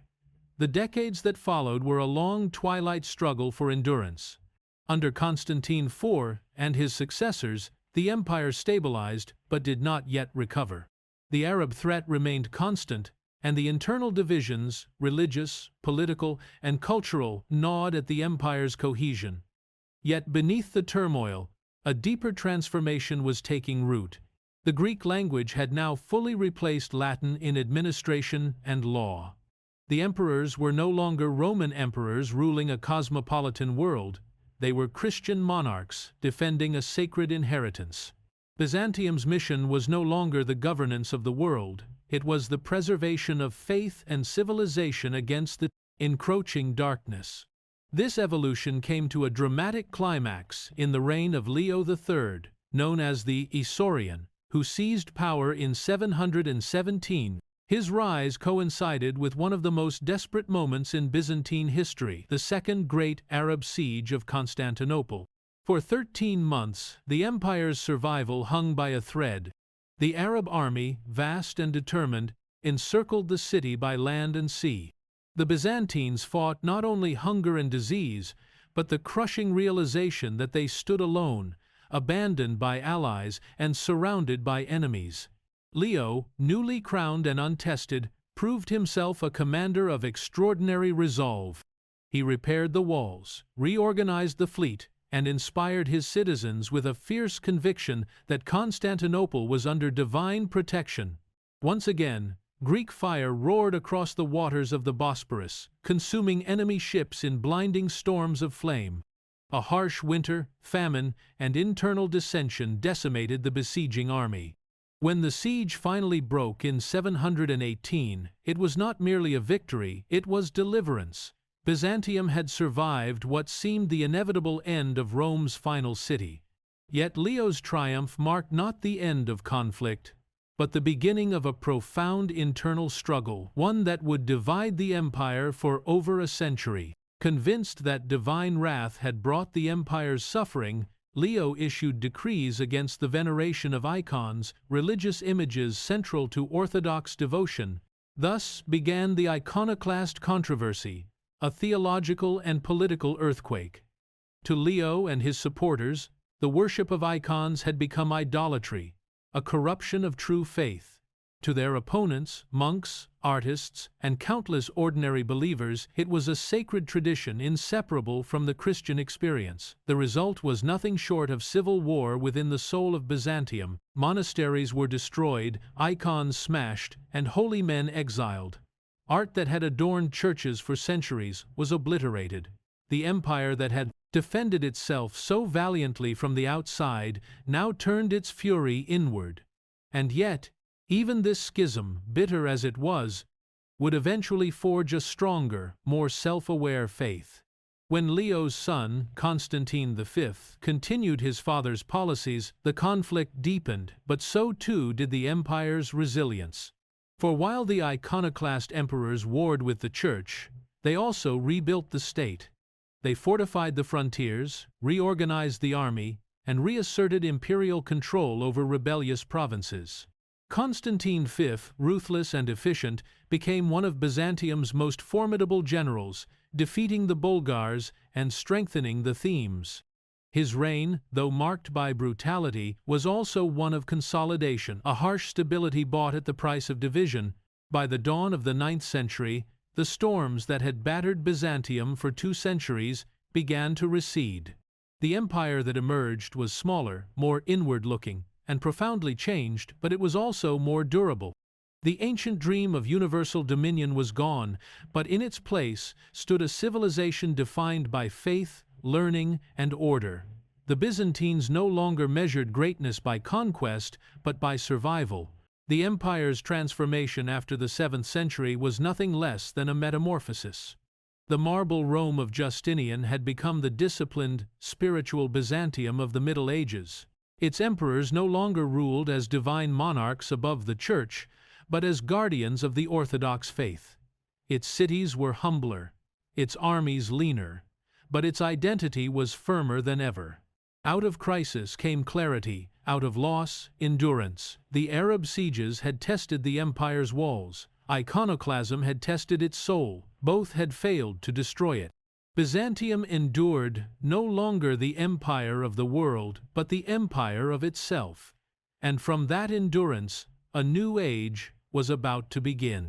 The Macedonian dawn, the empire that had weathered centuries of storms, now found itself poised for renewal. The long darkness of decline, civil war, and siege gave way to an era of cautious optimism and gradual resurgence. Byzantium, scarred yet unbroken, began to rediscover its strength, not through sudden conquest or divine miracle, but through the steady, deliberate work of rebuilding.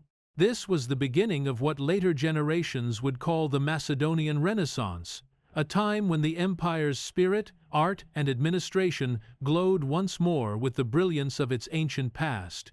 The seeds of this revival were sown in the reign of Emperor Irene, a woman whose ambition and ruthlessness rivaled that of any man who had worn the purple before her. Born in Athens and married into the imperial family, Irene had risen from relative obscurity to become empress and regent for her young son, Constantine VI. Her reign was marked by political intrigue, manipulation, and an iron will cloaked in piety. She faced rebellions, court conspiracies, and the constant suspicion of her own officials. Yet despite all, Irene achieved something monumental: the restoration of icons. In 787, under her regency, the Second Council of Nicaea convened, bringing an end to decades of iconoclastic turmoil. The council affirmed what countless believers had clung to in secret, that the veneration of icons was not idolatry, but a vital expression of the Christian faith.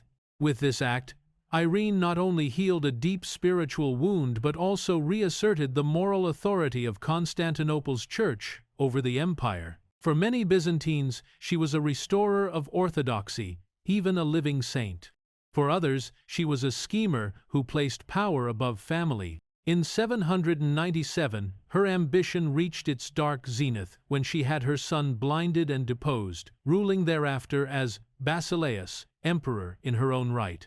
It was unprecedented, a woman ruling the Roman world alone, and yet her reign, though brief, symbolized the shifting nature of Byzantine resilience: cunning over might, endurance over expansion. The empire that Irene left behind was smaller than in Justinian's time, but stronger than it had been in generations. The frontiers were holding, the economy, though modest, was recovering, the themes had proven their worth. Out of these foundations arose a new dynasty, the Macedonians, whose rule would mark the most brilliant chapter of Byzantine history since its founding. Basil I, the dynasty's founder, came from humble beginnings. Born a peasant in the rugged lands of Thrace or Macedonia, he had risen through sheer charisma and talent to become the bodyguard and confidant of Emperor Michael III. His ascent was meteoric and, as was often the Byzantine way, bloody. In 867, Basil assassinated Michael and took the throne. From that moment began a century of revival that would see the empire reach new pinnacles of stability and cultural achievement. Basil was both a builder and a reformer. He reorganized the empire's finances, curbed corruption, and reasserted central authority over rebellious provinces. His reign marked a shift toward stability after generations of crisis. The military, revitalized by the discipline of the theme system and now led by competent generals, pushed back the empire's borders. The frontier wars with the Arabs became wars of attrition, often marked by raids and counter-raids rather than grand campaigns, yet gradually Byzantium began to reclaim lost ground in eastern Anatolia. But Basil's true genius lay in his consolidation of law and governance. He commissioned a massive codification of Roman law, the Basilica, which translated the Old Latin Corpus Juris Civilis into Greek and made it comprehensible to the empire's new generation of administrators and judges. This act not only preserved Roman legal tradition, but also embedded it within a distinctly Byzantine framework: Christian, pragmatic, and enduring. Law, faith, and imperial order were fused into one coherent identity. The emperor was no longer simply a monarch. He was the living embodiment of divine justice on earth. The cultural life of the empire also began to glow with new energy. Monasteries flourished once more as centers of learning, copying manuscripts, preserving ancient texts, and producing some of the finest theological works of the medieval world. Constantinople's scholars revisited Aristotle and Plato, merging their ideas with Christian thought. Art, long constrained by the iconoclastic purges, burst forth again in mosaics and illuminated manuscripts. Saints with calm, ageless faces set against fields of gold, reflecting not just faith but a newfound confidence. Under Basil's successors, this revival only deepened. His son Leo VI, known as the Wise, extended his father's legal reforms and became one of the most learned rulers in Byzantine history. His writings on law, warfare, and theology reflected a mind both rational and devout, yet even his brilliance could not entirely shield the empire from the trials of his time. The Bulgars, under their powerful Tsars, were resurgent in the Balkans. The Arabs still harried the eastern borders. And within the empire, factions at court, civilian bureaucrats and military aristocrats vied for dominance.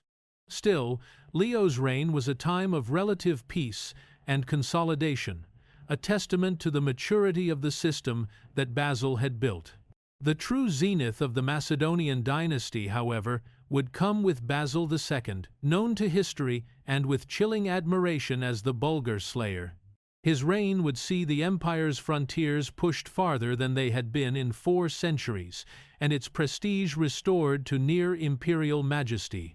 But before his story could unfold, Byzantium had to endure new waves of internal intrigue, natural disasters, and shifting alliances. The empire was not static, it was alive, ever balancing between order and chaos, faith and ambition, light and shadow. What made this period remarkable was not merely the military success or cultural brilliance, but the sense of identity that had finally solidified. By the 10th century, the Byzantine Empire was no longer a remnant of Rome, it was its heir, refined and transformed. The Greek language had become the vessel of administration and art. Orthodox Christianity had become not just a faith but a civilizational essence, binding the empire's people across regions and classes. The emperor, the church, and the people existed in a delicate harmony, each reinforcing the other in the great symphony of Byzantium. Constantinople itself was the jewel of this Renaissance, a city unmatched in splendor. Travelers from the Latin West who ventured east were astonished by its golden domes, its endless markets, its palaces glittering with marble and mosaics.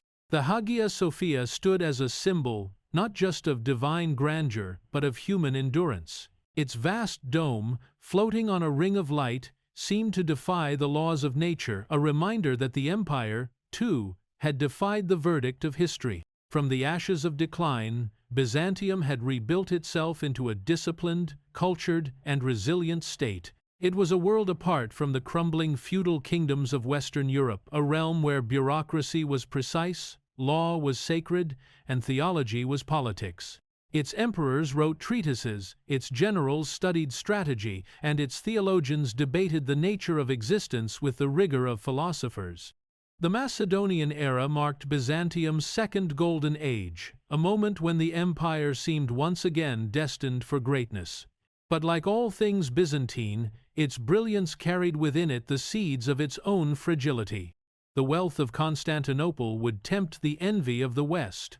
The pride of its aristocracy would fracture unity, and in the shadows beyond the eastern frontier, new powers stirred: Turks, Normans, Crusaders, waiting for their turn at the walls of the Queen of Cities. For now, however, the empire stood resplendent, renewed by the same paradox that had defined it from the beginning: an unbroken belief in its divine mission to endure, to preserve, and to outlast the ages. It was a state that had turned survival into art, tragedy into beauty, and faith into empire. Byzantium had risen once again not as Rome reborn, but as something even more enduring, a civilization of the spirit, destined to burn brightly before the next storm. The age of the Bulgar Slayer, the Byzantine Empire, reinvigorated under the Macedonian dynasty, now stood at the height of its medieval power. By the time Basil II ascended the throne in 976 CE, Constantinople gleamed brighter than any city on earth, its markets brimming with silks and spices, its scholars preserving the wisdom of ages, and its armies disciplined, proud, and restless. Yet the empire that Basil inherited was far from tranquil. Behind the golden facade simmered rebellion, corruption, and the arrogance of powerful aristocrats who threatened to undo the balance his forebears had so carefully restored. Basil's early reign began under a cloud. He was young, inexperienced, and hemmed in by two ambitious generals, Bardas Skleros and Bardas Phocas, both men of immense wealth and influence, who fancied themselves fit for the throne. For years, civil war tore through Anatolia, with entire themes switching loyalties and mercenary armies marching under rival banners. It seemed that the empire might once again devour itself. But Basil, stern and unyielding even in youth, proved far tougher than his enemies imagined. He fought not only with the sword but with time, waiting, maneuvering, and striking with precision when opportunity emerged. With the help of loyal generals and the sudden deaths of his rivals, Basil crushed both rebellions by 989 CE, emerging as an emperor forged in fire. That experience shaped him for the rest of his life. Suspicious of the aristocracy, Basil devoted his reign to breaking their power. He strengthened the peasantry, enforcing laws that protected small landholders from absorption into vast estates. In doing so, he restored the lifeblood of the empire, the free farmer soldiers who filled the ranks of his army and paid its taxes. His rule was austere, almost monastic. He shunned luxury, slept little, and personally oversaw military drills and financial accounts. His courtiers feared him, his soldiers revered him, and his enemies came to know his name with dread. While the West was splintering into feudal kingdoms, Basil II was building a disciplined, centralized state, ruled by law, hierarchy, and faith. His empire stood as a fortress of order in a turbulent world, yet his ambition stretched beyond mere stability. To the north, the Bulgars had once again risen in strength, challenging Byzantine authority in the Balkans. Their Tsar, Samuel, was a cunning commander who dreamed of carving a new Slavic empire on Rome's old frontier.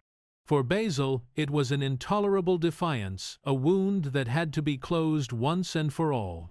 The war that followed was long, brutal, and unrelenting. For nearly 4 decades, Basil led campaigns deep into the mountainous heart of Bulgaria. He fought in bitter winters, crossing treacherous passes and enduring ambushes that would have broken lesser armies. At times, victory seemed distant. At others, annihilation loomed. But Basil's patience was iron. He reorganized his supply lines, built fortified bases, and struck methodically year after year, grinding the Bulgars down through attrition and relentless pursuit. In 1014 CE, at the Battle of Clydion, his perseverance paid off. The Bulgarian army, trapped in a narrow defile, was surrounded and destroyed. What came next became legend. Basil captured around 15,000 prisoners. To break Bulgarian morale forever, he ordered them blinded 100 men left with a single eye to guide the others home. When Tsar Samuel saw the maimed remnants of his army, he reportedly collapsed in shock and died 2 days later. It was an act of calculated terror, earning Basil the name Bulgar Slayer. To modern ears it sounds monstrous, yet to his contemporaries it was the grim arithmetic of imperial survival, a lesson that defiance carried unbearable cost. By 1018 CE, Bulgaria was fully annexed into the empire, its nobility subdued, its lands reorganized under Byzantine law. The Balkans, for centuries a theater of instability, were now firmly under Constantinople's control. The empire stretched once more from the Danube to Syria, from southern Italy to the Caucasus. It was the greatest territorial extent since the age of Justinian, achieved not by reckless conquest, but by relentless will. Peace followed, but Basil never rested. He turned eastward to keep pressure on the Arabs, and secured the empire's frontiers with an intricate web of diplomacy and force. Trade flourished, the treasury overflowed, and the imperial bureaucracy worked with clockwork efficiency. Yet behind this glittering success lay a curious emptiness. Basil, the man who ruled the greatest state of his age, remained alone, unmarried, childless, consumed by his duties. He trusted no one completely, loved no one deeply, and left no heir to continue his work. When he died in 1025, after 50 years on the throne, Byzantium stood unmatched in wealth and power. But his passing marked the end of its unity. The emperors who followed lacked his discipline and vision. The immense treasury he left behind was quickly squandered on court extravagance and military complacency. The aristocrats he had suppressed reasserted themselves, buying influence and undermining the careful balance Basil had maintained. The empire's vast bureaucracy grew sluggish, its armies increasingly reliant on foreign mercenaries. Within decades, the same structural weaknesses that Basil had fought to eliminate crept back like rot beneath polished marble. Yet, for all the decay that followed, Basil II's reign cast a shadow long enough to define an era. He had proven that Byzantium could still command, still conquer, still inspire awe and fear. His disciplined campaigns restored the empire's confidence and demonstrated the enduring vitality of its institutions. He was the last of the warrior emperors, the last ruler who united the sword and the law in perfect harmony. Later generations would look back on his age as the empire's final, blazing noon, a brilliance soon to fade, but never forgotten. Even centuries later, when Constantinople's fortunes had waned and its borders shrunk to the walls of the Queen of Cities, chroniclers still wrote of Basil II as a symbol of what had been possible. His legacy was not merely territorial, it was moral, a memory of unyielding endurance. To his people he was both savior and tyrant, the embodiment of Rome's iron will and the warning of its loneliness. He left behind an empire seemingly eternal, and yet, as history would soon show, even the most enduring light can falter when its keeper is gone. The Gathering Shadows. The death of Basil II in 1025 marked the twilight of Byzantium's golden age. The empire he left behind was immense, wealthy, and respected, but also dangerously dependent on his singular will. Beneath the polished surface of prosperity, the old problems he had suppressed began to stir again. The iron discipline that had held together generals, bureaucrats, and courtiers evaporated almost overnight. Byzantium was still magnificent, but it was now drifting, guided by men who had inherited its riches but not its resolve. Basil's successors were heirs to an empire too vast and complex for their limited vision. His brother Constantine VIII ruled for only 3 years, a man more interested in pleasure than policy. His reign was mild but passive, a time when the machinery of the state began to rust through neglect. He left behind 2 daughters, Zoe and Theodora, who would dominate imperial politics for decades in a saga of intrigue, romance, and scandal that captivated the court and exhausted the treasury. Zoe, famed for her beauty even in middle age, married a succession of emperors, Romanos III, Michael IV, and finally Constantine IX Monomachos. Each husband, in turn, ascended the throne, and each in his way weakened the empire further. The court became a stage of passions and conspiracies, where eunuchs, mistresses, and ambitious courtiers wielded power behind golden curtains. The soldiers who had once followed Basil into the mountains of Bulgaria now found themselves idle, underpaid, and increasingly replaced by foreign mercenaries. In the provinces, great landowners, the Dinatoi, reclaimed their dominance. They swallowed up peasant holdings, eroding the foundation of the thematic army system that had once been Byzantium's backbone. Taxes that Basil had gathered so meticulously began to disappear into private coffers. The countryside, once protected by proud local soldiers, now lay vulnerable to raiders and invaders. Yet from the glittering terraces of Constantinople, the empire still seemed eternal, its walls unbreached, its trade routes humming. The illusion of security was perhaps its greatest danger. During this century of slow decay, the empire's frontiers began to contract.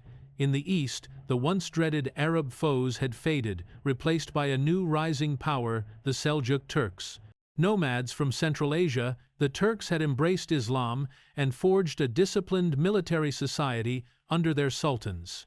They struck with terrifying speed, their horse archers sweeping across the plains of Anatolia. At first, the Byzantines underestimated them. After all, they had faced countless steppe raiders before. But the Seljuks were different, unified, organized, and guided by a sense of divine mission. By mid-century, the empire faced crisis on multiple fronts. In Italy, the Normans, descendants of Viking adventurers, were carving out principalities, driving Byzantines from their last footholds in the west. In the Balkans, rebellions simmered among Slavic peoples who had never truly accepted imperial rule. And in the east, the Seljuks advanced relentlessly through Armenia, probing deep into Byzantine lands. The empire's armies, once feared across continents, were now shadows of their former selves, led by complacent nobles and manned by mercenaries with little loyalty beyond their pay. The breaking point came in 1071 at the plains of Manzikert. Emperor Romanos IV Diogenes, one of the few rulers who still possessed the courage to fight, led an army eastward to confront the Seljuks. What followed was one of history's great turning points, not simply a defeat, but a disaster that changed the map of the Middle East forever. Betrayed by internal rivals and abandoned by parts of his army, Romanos was captured by the Seljuk Sultan Alp Arslan. Though the Sultan treated him honorably and released him, the damage was irreversible. The Byzantine army was shattered, its morale destroyed, and Anatolia, the empire's heartland and primary source of soldiers and grain, lay open to Turkish migration. The consequences were catastrophic. Within a generation, most of Asia Minor was lost. The great cities of Nicaea and Iconium fell. The countryside was transformed into a patchwork of Turkish beyliks. The empire's tax revenues plummeted, and Constantinople itself was flooded with refugees hungry, desperate, and angry. The balance of power in the eastern Mediterranean had been shattered. Historians still debate whether Manzikert was the cause or the symptom of decline. Perhaps the empire had already hollowed itself out through years of complacency. But there is no question that it marked a psychological breaking point. For the first time in centuries, Byzantium no longer felt invincible. Its aura of divine protection, the belief that the empire was eternal, began to fade. In the decades that followed, internal strife worsened. Civil wars erupted as generals, nobles, and courtiers fought over the throne.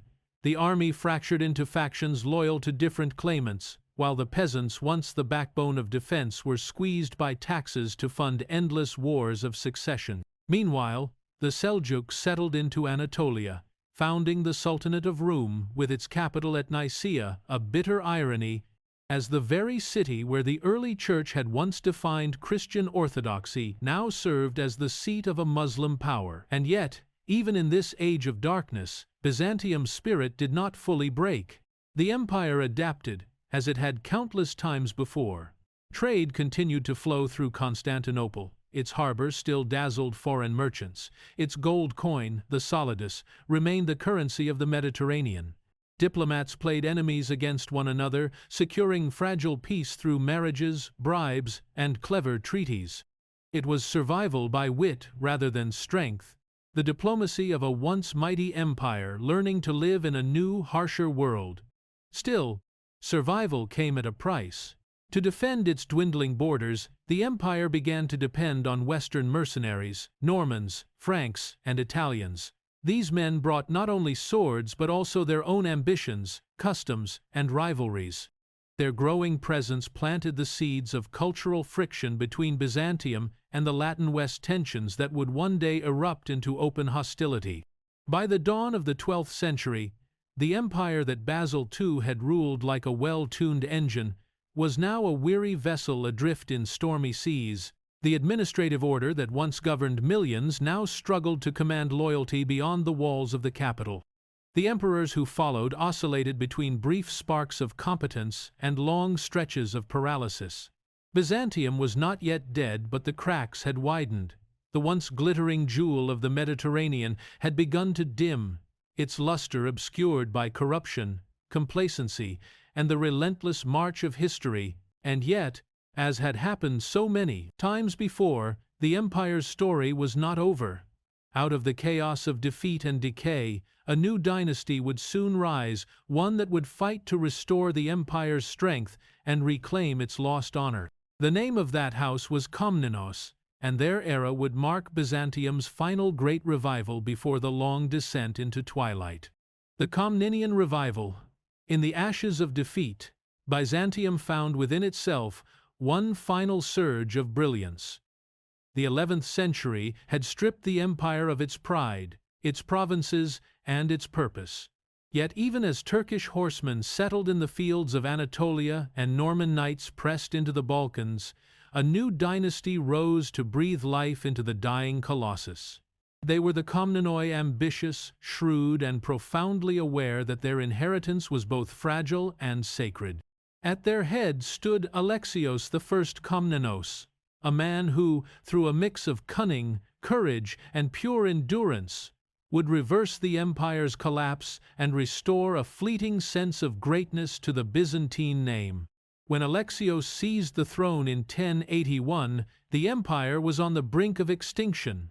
The treasury was empty, the army demoralized, and Constantinople surrounded by enemies. The Normans under Robert Guiscard had invaded from the west, their ships prowling the Ionian Sea, and their knights cutting through Byzantine garrisons with ease. To the east, the Seljuk Turks remained entrenched across Asia Minor. The empire that had once stretched from Italy to Syria was now little more than the city itself, a handful of coastal territories and scattered islands. It seemed impossible that it could ever recover, but Alexios was no ordinary emperor. Born into an old military family, he had learned early the art of survival in a world of intrigue.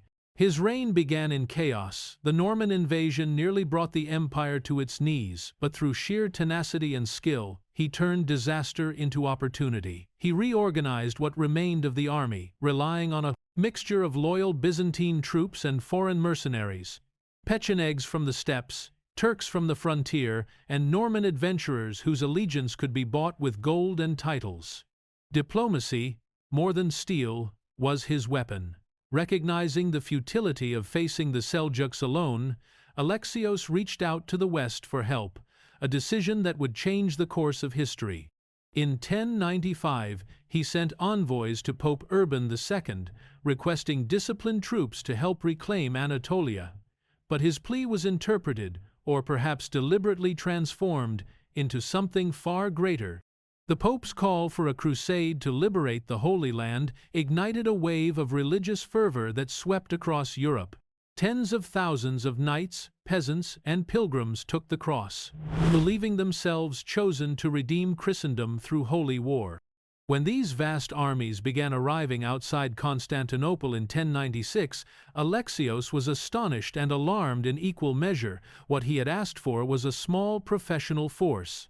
What he received was a human tide, a mix of devout zealots, seasoned warriors, and opportunistic plunderers. The emperor handled them with extraordinary tact. He provided supplies, demanded oaths of loyalty, and ferried them across the Bosporus, eager to send them eastward as quickly as possible. The First Crusades' victories in Asia Minor, Syria, and Palestine were as shocking to Byzantines as to Muslims. For a time, it seemed Alexios's gamble had paid off. The empire regained control of key cities like Nicaea and parts of western Anatolia. Trade revived, fortresses were rebuilt, and the frontiers stabilized. Constantinople's markets once again filled with silks, spices, and silver. But the Crusaders were not content to serve as Byzantine auxiliaries. Their conquests, especially the founding of Latin principalities in Antioch and Jerusalem, created new rivals rather than allies. The same armies that had marched under the sign of the cross began to see Byzantium as decadent, treacherous, and alien. Alexios, ever the survivor, navigated these tensions with remarkable skill. He reformed the empire's finances, creating new tax systems and granting lands, pronoiai, to loyal military officers in exchange for service. It was a pragmatic adaptation of the old thematic structure, leaner, more flexible, and suited to a smaller realm. The emperor's charisma held the court together, his diplomacy kept the Crusader states in check, his steady hand restored the empire's dignity. When he died in 1118, Byzantium was once again a power to be reckoned with, not the superpower of old, but a resilient state that had outlived its conquerors. His son, John II Komnenos, inherited not only his father's throne but his vision. Known as John the Good, he was modest, devout, and devoted to his people. Unlike many emperors, he avoided excess, corruption, and courtly intrigue. His reign marked one of the most stable and prosperous periods of the later empire. John strengthened the army, reasserted control over the Balkans, and pushed deep into Asia Minor, reclaiming lost fortresses and reopening vital trade routes. His campaigns were disciplined and methodical, driven less by glory than by a patient determination to restore what had been lost. Under his leadership, the empire's frontiers once again brushed against the Taurus Mountains. Constantinople flourished anew, a city of learning, trade, and glittering ceremony. Its walls, repaired and fortified, stood as silent witnesses to a civilization that refused to die. Yet John's greatest triumph was perhaps moral rather than military. He restored faith in the Byzantine crown. For a generation, subjects once again believed in the empire's divine mission. But fate, always fickle to Byzantium, dealt a cruel blow. In 1143, John II died suddenly after an accident on campaign, poisoned, it was said, by the arrowhead of a hunting wound. His death brought to power his son, Manuel I Komnenos, one of the most fascinating figures of the medieval world. Manuel was everything his father was not. Flamboyant, ambitious, and enamored with the West, he dreamed not merely of survival but of imperial grandeur, of restoring Byzantium as the central power of Christendom. His court dazzled European visitors with tournaments, chivalric pageantry, and intellectual brilliance. Manuel's reign was an age of spectacle and confidence. The empire engaged in wars across the Mediterranean, clashing with the Normans in Italy, the Hungarians in the Balkans, and the Turks in Anatolia. Manuel sought alliances through marriage and diplomacy with the great powers of Europe, the Holy Roman Empire, Venice, and the Crusader kingdoms. Under him, Byzantine culture reached one of its last great flowerings. Art, theology, and philosophy flourished. Constantinople's scholars debated Aristotle while its merchants traded with every known world. The empire seemed reborn, a golden mirage gleaming under the sun. Yet, beneath the brilliance, cracks reappeared. Manuel's ambitions overstretched the treasury. His obsession with Western politics drew resources away from the East. The nobles resented his favoritism toward Latin mercenaries and foreign customs. And when he died in 1180, leaving only a child heir, the fragile balance he had maintained collapsed. The regency that followed was weak and corrupt. The army decayed, the provinces rebelled, and the enemies that had long been held at bay began to close in once more. By the end of the 12th century, the Komnenian miracle had run its course. The empire was stronger than it had been a century earlier, but its revival had come at the cost of exhaustion. The great families who had risen to prominence under Alexios now ruled their provinces as personal fiefdoms. The unity of the old Roman ideal was gone, replaced by dynastic ambition and regional power. Still, for more than 100 years, the Komnenoi had done the impossible. They had dragged a dying empire back to life, held it steady against Crusaders, Turks, and Normans, and rekindled the flame of Byzantine civilization for one last generation. Their legacy was not simply survival, but a testament to resilience.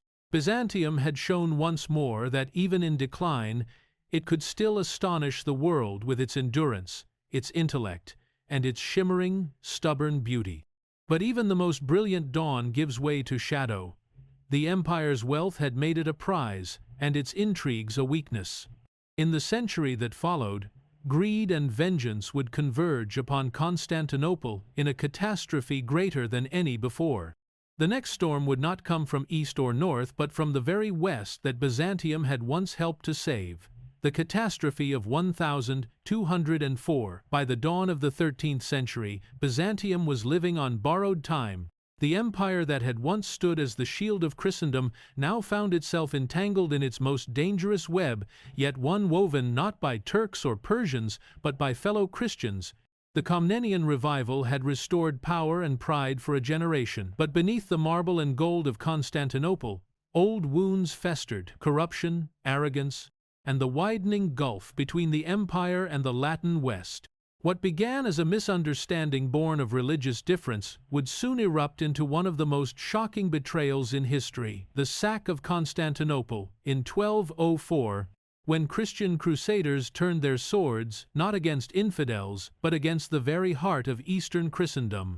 After the death of Emperor Manuel I Komnenos in 1180, Byzantium's fragile stability crumbled. His young son, Alexios II, was too young to rule, and his mother, the Latin-born Maria of Antioch, was viewed with deep suspicion by the Greek aristocracy. The court became a battlefield of intrigue. In 1182, Andronikos I Komnenos, Manuel's cousin, seized power in a bloody coup. Charismatic, ruthless, and cunning, Andronikos promised reform, to end corruption, curb the arrogance of the nobility, and restore justice. For a brief moment, the people believed in him, but power consumed him. His purges grew ever bloodier, his paranoia deeper. When his tyranny finally provoked rebellion, he was captured and torn apart by an enraged mob, a gruesome end that mirrored the chaos of the empire itself. The dynasty that had brought Byzantium back from the brink was gone, and in its place rose a succession of weak, desperate rulers. The empire's neighbors sensed opportunity. The Normans invaded from Sicily, burning Thessaloniki in 1185. The Bulgarians rose in revolt, forming their own resurgent kingdom in the Balkans. To the east, the Seljuk Turks strengthened their hold over Anatolia. Each blow eroded the empire's strength, while within the capital, politics devolved into bribery, betrayal, and factional greed. By the time the Angelos family seized the throne, first Isaac II, then his brother Alexios III, the Byzantine Empire was an empty shell of its former glory. Its armies were unpaid, its navy neglected, and its walls, though still mighty, guarded a city hollowed out by decadence and fear. It was in this climate that fate, with cruel precision, set the stage for the Fourth Crusade. In 1201, Pope Innocent III called for a new crusade to reclaim Jerusalem. Unlike the earlier campaigns, which had marched across the Byzantine Empire to the Holy Land, this one was to travel by sea. The Crusaders contracted the Republic of Venice to transport their army, an arrangement that required a vast fleet and a fortune in payment. When the Crusaders failed to raise the full amount, Venice demanded an alternative form of compensation. They would help capture the Christian city of Zara, a rival port on the Adriatic. Reluctantly, and already straying from their holy purpose, the Crusaders agreed. Zara fell in 1202, and the stain of fratricide Christians, killing Christians, darkened their cause.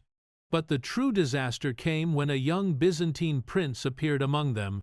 This was Alexios Angelos, son of the deposed Emperor Isaac II, who had been blinded and imprisoned by his brother, Alexios III.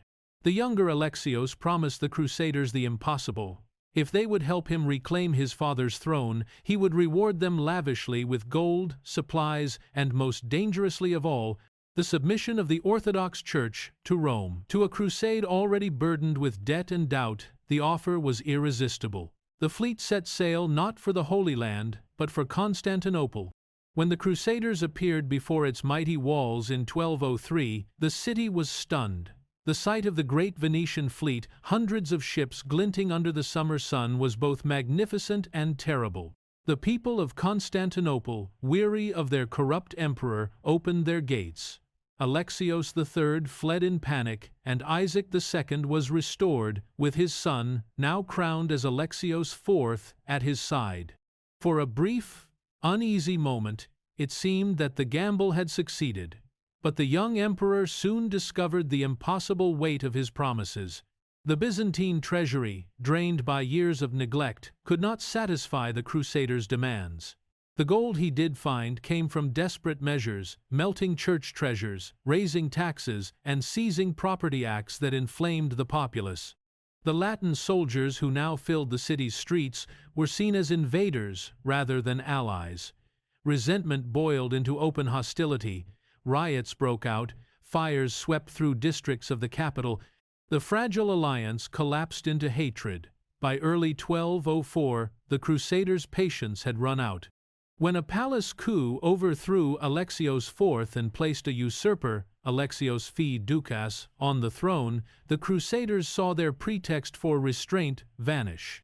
The new emperor refused to honor the Crusaders' debts or acknowledge their agreements. Enraged, the Latin leaders resolved to take the city by force, to claim, as spoils of war, the wealth of Byzantium itself. What followed was one of the darkest episodes in Christian history. On the 12th of April 1204, the Crusaders launched their assault. Venetian galleys rammed the sea walls, their soldiers leaping across gangplanks under a storm of arrows. Siege towers rolled against the land walls, while catapults hurled stones into the city. For 2 days, the defenders held firm. But on the third, the Latins broke through. The proud walls of Theodosius, which had withstood Arabs, Avars, and Bulgars, finally yielded not to an infidel horde, but to men bearing the cross. Once inside, discipline vanished. Constantinople, the queen of cities, the heart of the Christian East, was subjected to 3 days of unrestrained looting. Churches, monasteries, and palaces were ransacked. The mighty Hagia Sophia, where emperors had been crowned for centuries, was desecrated, its golden altar torn apart, its sacred relics stolen, its marble floors slick with blood. Priests were cut down before the icons they venerated. The treasures of 1,000 years jeweled icons, ancient manuscripts, imperial regalia were carried off to Venice and Western Europe. Even the bronze horses that had stood atop the hippodrome were pried from their pedestals and shipped westward to adorn St. Mark's Basilica. The accounts of eyewitnesses are filled with grief and disbelief. Nicetas Choniates, a Byzantine historian who survived the sack, wrote of soldiers mocking the sacred rites, enthroning prostitutes on the patriarch's chair, and dividing relics like plundered trinkets. Even the Saracens, he wrote bitterly, are merciful compared to these men who call themselves Christians. The destruction was not merely material, it was psychological, a shattering of Byzantium's faith in itself and in the world it had once led. The empire that had withstood centuries of external assault fell to its supposed allies, undone not by strength, but by betrayal. In the aftermath, the victors carved up the empire like scavengers over a corpse. The Latin Empire of Constantinople was proclaimed, with Baldwin of Flanders as its first emperor. Venice took key ports, islands, and trade privileges. The Crusaders divided lands they scarcely understood. But they had conquered only the shell of Byzantium. Beyond the capital, the empire's spirit lived on. Loyal Byzantine nobles fled and established successor states, the Empire of Nicaea in Asia Minor, the Despotate of Epirus in Greece, and the Empire of Trebizond on the Black Sea. These outposts preserved the flame of Hellenic culture, Orthodox faith, and imperial legitimacy through years of exile and struggle. The sack of 1204 was more than the fall of a city. It was the fracturing of an entire world. The schism between East and West, already deep, became a chasm filled with centuries of mistrust. The Byzantine Empire, once the guardian of civilization, had been reduced to a patchwork of remnants. And yet, in the ruins of Hagia Sophia and the ashes of empire, a stubborn light still flickered, the unyielding belief that Byzantium, though broken, was not yet dead. It would take half a century of exile, resilience, and quiet determination before that light found its way home again. The empire in exile, the year 1204, did not end an empire, it scattered one. The sack of Constantinople shattered the great Byzantine world into fragments, but from those fragments, new centers of power arose, defiant, proud, and determined to reclaim what had been lost. The flame of Rome did not go out entirely. it flickered in exile, sheltered by men who refused to accept that the empire of the Romans could die at the hands of Latins. When the dust settled, 3 Byzantine successor states emerged from the ruins. To the far east, along the Black Sea, the Empire of Trebizond took shape, founded by the Komnenoi family, descendants of emperors who had once ruled in glory. In the rugged mountains of Epirus in northwestern Greece, the despotate of Epirus claimed legitimacy through bloodlines of the old nobility. But it was the third, the Empire of Nicaea, that would prove most vital, the state that carried the heart of Byzantium within it. Nicaea, a fortified city in western Anatolia, became the refuge of the imperial court and the Orthodox Patriarchate. From the beginning, it had something the others did not: stability, leadership, and a clear sense of mission. Its founder, Theodori Lascaris, son-in-law of the last pre-1204 emperor, was not a man of vast armies or riches. What he had was vision and resolve. When Constantinople fell, he gathered those who had survived: generals, scholars, bureaucrats, and priests, and built a government in exile. In the face of catastrophe, he created continuity. Nicaea became Byzantium's second heart. Theodore understood what was at stake. If Byzantium was to endure, it had to remain more than just memory. He re-established the imperial bureaucracy, restored the Orthodox Church's hierarchy, and even convened a council to elect a new patriarch, ensuring that the line of spiritual authority remained unbroken. To many, it seemed miraculous. In an age when empires rose and vanished like sandcastles against the tide, the Byzantine system, that intricate blend of law, ceremony, and faith, survived without its capital. While the Latin conquerors squabbled over the spoils in Constantinople, Theodore Lascaris fought with quiet persistence. He secured alliances with local lords, rebuilt fortifications, and repelled attacks from both the Latins and the Seljuk Turks. In 1211, at the Battle of Antioch on the Meander, he defeated the Sultan of Rum, a crucial victory that stabilized his realm. The Latin Empire, meanwhile, was beginning to crumble under the weight of its contradictions. The Crusaders, who had seized the Queen of Cities, were ill-suited to govern. Their empire was a hollow imitation, sustained only by Venetian ships and fleeting Western interest. Historians often debate what allowed Nicaea to succeed where others failed. Some point to its geography, far enough from Constantinople to be safe, yet close enough to dream of return. Others credit its leadership. Theodore's successor, John III Ducas Vatatzes, who reigned from 1222 to 1254, turned Nicaea from a refuge into a powerhouse. John was not a man of grandeur, but of discipline. He tightened finances, reformed the army, and encouraged agriculture. He reduced dependence on foreign merchants and built a self-sufficient economy. Under him, fields that had lain fallow since the Crusaders' invasion began to bloom again. His rule was pragmatic, cautious, and deeply moral, a rare blend in an age of greed and violence. He also understood the value of legitimacy. While the Latin emperor in Constantinople styled himself as Roman, it was in Nicaea that the ancient ceremonies of imperial coronation continued.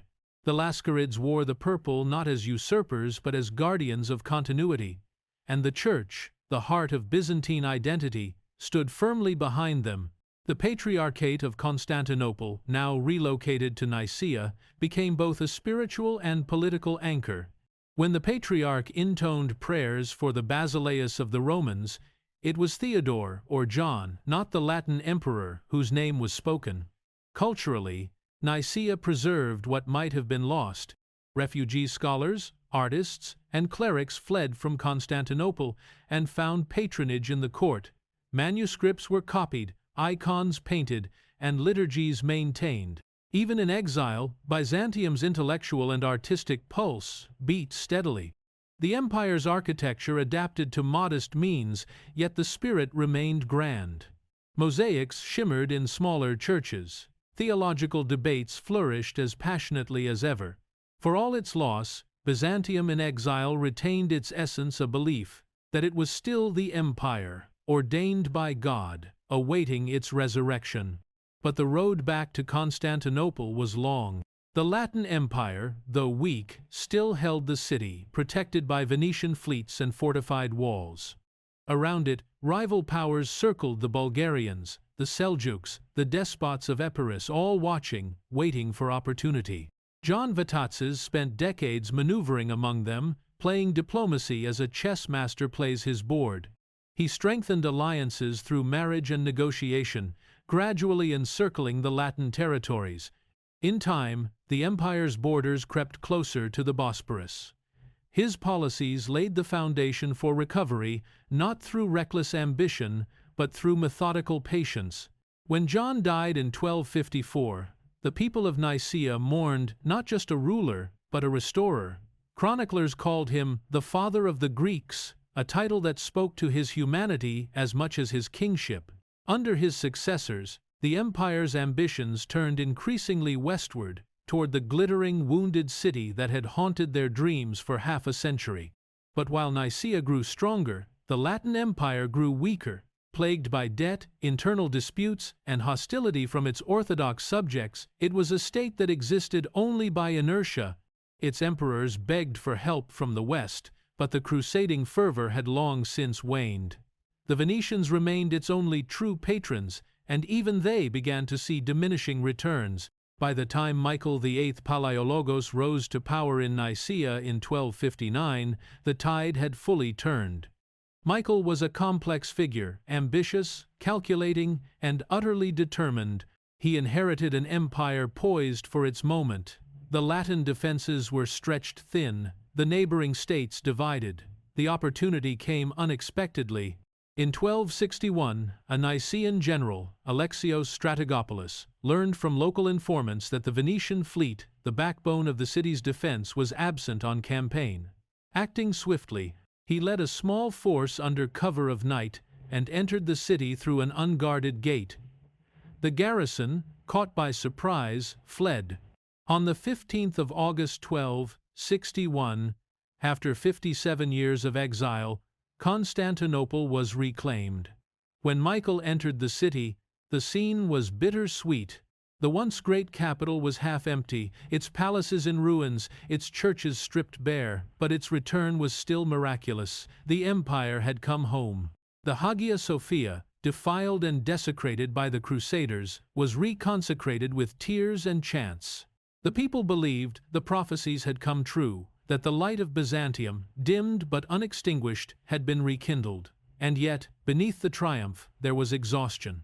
The empire that Michael VIII restored was not the empire of Justinian or Basil. It was smaller, poorer, and surrounded by enemies. Still, its spirit, that ineffable sense of divine mission and cultural brilliance, endured. In the end, the Empire of Nicaea had done something extraordinary. It had taken the ashes of catastrophe and reshaped them into rebirth.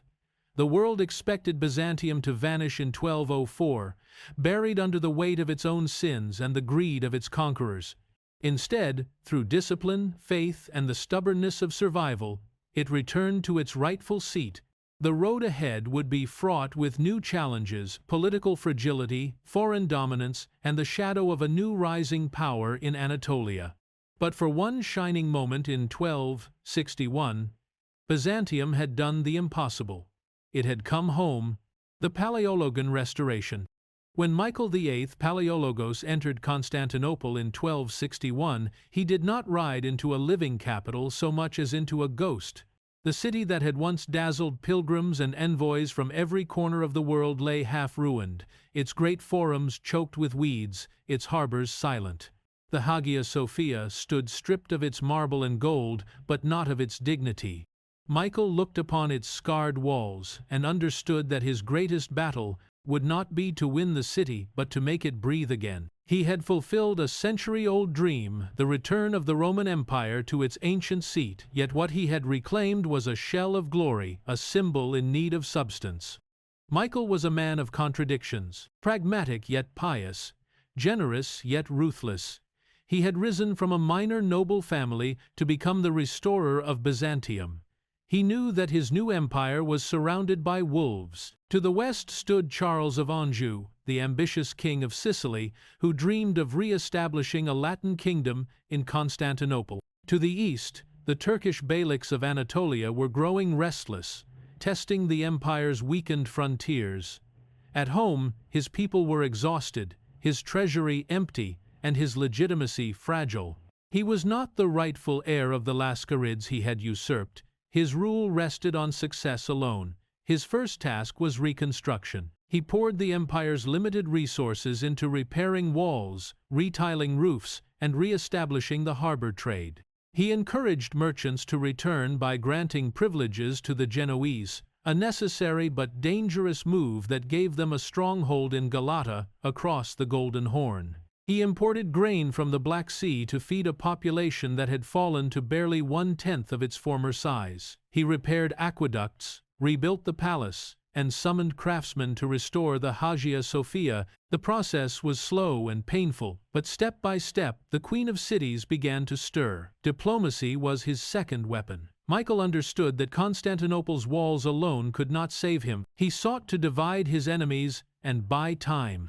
His most controversial move was the pursuit of church union with Rome. At the Council of Lyon in 1274, his envoys formally acknowledged papal supremacy, a gesture that infuriated his Orthodox subjects but temporarily disarmed the papacy and kept Charles of Anjou's crusade at bay. It was a cold political calculation. Better to face outrage at home than annihilation from abroad. The union was never implemented in practice. In churches throughout the empire, priests refused to commemorate the pope. But for a time, it worked. When the Sicilian Vespers of 1282 erupted and Charles's empire collapsed into rebellion, Michael's most dangerous enemy was gone. Yet the cost was immense. The Greek clergy and people saw their emperor as a betrayer of orthodoxy. Michael died in 1282 on campaign in Thrace, denied burial in consecrated ground by his own church. Still, he had bought the empire time a generation of peace to rebuild its sinews. His son, Andronicos II, inherited a weary realm. Gentle, pious, and learned, he was no soldier. He reduced military spending to save money, and relied instead on mercenaries and alliances. It was a fatal economy. The Turkish principalities in Asia Minor expanded unchecked, and within decades, most of Byzantium's Anatolian heartland was lost. Among those frontier lords rose one named Osman, founder of the dynasty that would become the Ottoman Empire. While Andronikos debated theology and patronized scholars, a new power was quietly assembling an army across the Bosphorus. Byzantium's decline was not instantaneous but incremental, a slow ebb of resources and confidence. The once formidable fleet was dismantled to save costs, leaving the empire dependent on Italian ships for its own defense. Trade fell increasingly into Genoese and Venetian hands, their warehouses in Galata bustling while Constantinople's own harbors grew silent. The imperial mint debased its coinage, peasants abandoned their lands. Even as monasteries flourished and theological learning reached sublime heights, the state that sustained them was slowly disintegrating. Still, the Paleologan age was not without its radiance. Art and intellect experienced a last flowering, the so-called Paleologan Renaissance. Mosaicists and painters rediscovered depth and emotion, infusing the old icon style with gentle humanity. Scholars like Gregory Palamas wrote with a mystical intensity that would define Orthodox spirituality for centuries. Even in poverty, the Byzantines remained a people of mind and spirit. Andronikos II's later years were marred by civil war with his grandson, Andronikos III, a younger, bolder man who eventually seized the throne in 1328. The struggle ravaged the empire and invited foreign intervention at every turn. By the time peace returned, Asia Minor was gone, the Serbian and Bulgarian kingdoms had grown powerful, and the Ottomans were poised on the shore of Europe. Andronikos III attempted reform, reorganizing justice, reviving the navy, but he died young, and his death unleashed another civil war, one that would prove fatal. Through the 14th century, the Paleologan Empire became a patchwork of rival princes, mercenaries, and foreign advisors. The Ottomans crossed into Europe in 1354, capturing Gallipoli and establishing a bridgehead that would tighten around Constantinople for a century. Meanwhile, Venice and Genoa fought naval wars over Byzantine trade, turning the empire's waters into their battlefield. The emperor's authority shrunk to the city walls and a few scattered territories in Greece. Yet, through all this, Byzantium retained its identity, a state of mind, as much as a state of land. Its emperor still walked beneath the mosaics of Hagia Sophia, its liturgies still rose in Greek chant, and its people still believed they were the Romans of old. They could lose everything but that idea. By the mid-14th century, the Ottoman crescent shone bright over Asia Minor and the Balkans. The emperor in Constantinople had become a vassal, paying tribute to the Sultan to avoid immediate destruction. The once mighty empire was reduced to a city and a dream, but a dream that still endured. The Palaiologan restoration had achieved its miracle of return. Its tragedy was that the world it returned to had already moved on. Rome's last heir stood alone, defiant and splendid even in decay, waiting for the final dawn that would end a thousand-year story. The long twilight. By the dawn of the 15th century, Constantinople stood like an island in a widening sea of darkness. Once the glittering heart of a vast dominion, the Byzantine Empire had been reduced to a handful of cities, the worn plains of Thrace, and scattered enclaves in the Peloponnese. Yet within those battered walls, life persisted stubbornly, rhythmically, almost reverently. The empire's glory had faded, but its spirit had not died. The people of Constantinople had grown accustomed to living on the edge of oblivion. Outside, the city gates stretched Ottoman lands in every direction, their banners visible from the watchtowers on clear days. Yet inside, the same ancient rituals continued. The ringing of church bells at dawn, the chanting of monks within the Hagia Sophia, the imperial processions along the Mez, now more ceremonial than political. To live in Constantinople during those last centuries was to inhabit both past and present at once, a living museum where faith and memory kept despair at bay. The emperors of this twilight age were men caught between worlds. John V. Palaiologos, who ruled for nearly half a century, spent much of his reign traveling through Europe, begging for aid that never came. He was not a conqueror but a supplicant, a tragic image of a Roman emperor forced to bow before Western kings.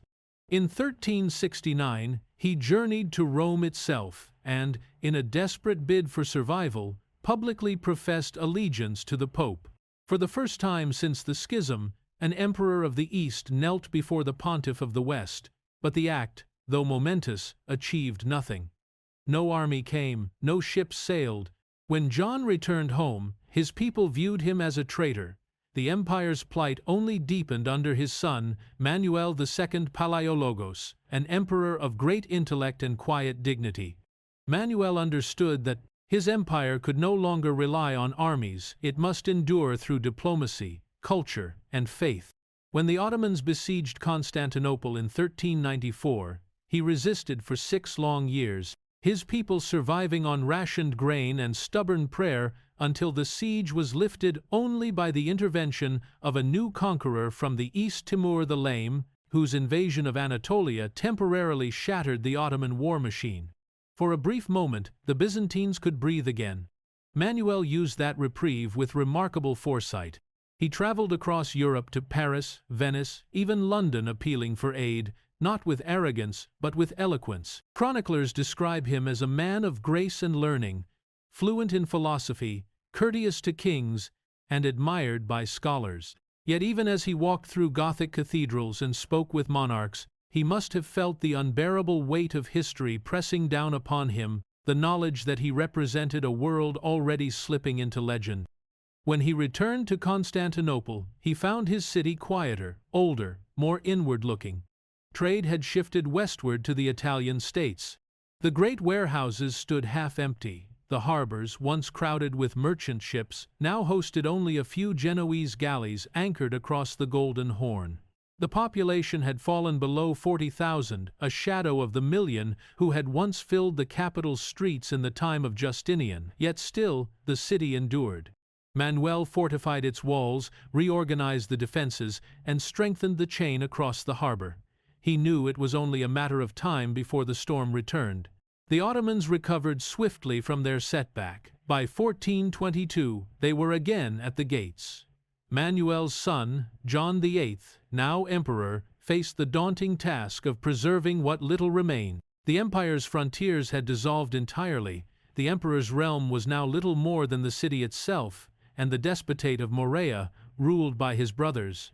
Yet within that narrow space, Byzantine life persisted with a strange, luminous intensity. Scholars debated theology beneath oil lamps, copying manuscripts that would soon find their way to Italy and ignite a new age of learning.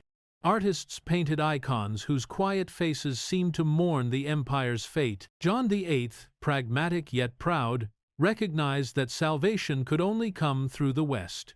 The Council of Florence in 1439 represented his final gamble. He traveled there with his patriarch, bishops, and scholars, seeking military aid in exchange for the long-sought union of the churches. For months, the two sides argued over doctrine, language, and pride. The Byzantines, weary and hungry, eventually yielded, signing the decree of union, recognizing papal authority, and praying that Western swords would soon defend their walls.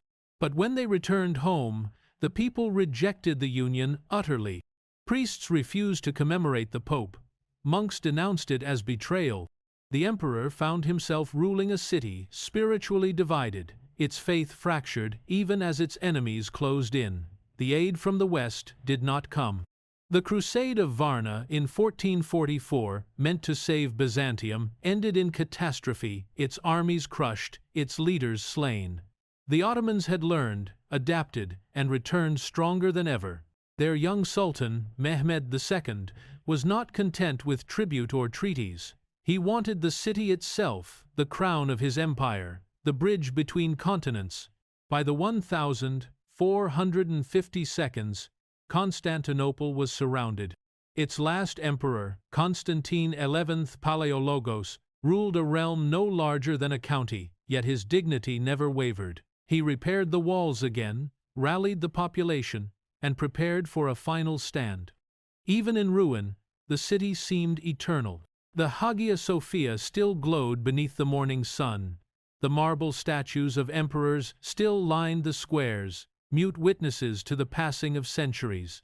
The people whispered prophecies that angels would descend to defend the Queen of Cities, that the Virgin herself would shield its domes.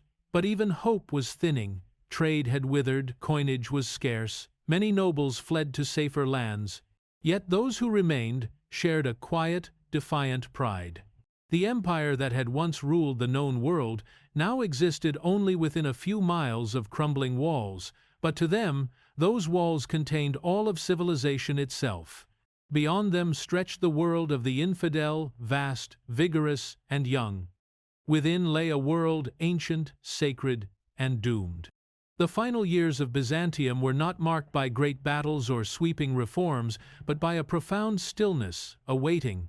Chroniclers describe evenings when the city's lights flickered across the Golden Horn, while Ottoman campfires burned on the hills beyond, like twin reflections of two worlds that could not coexist.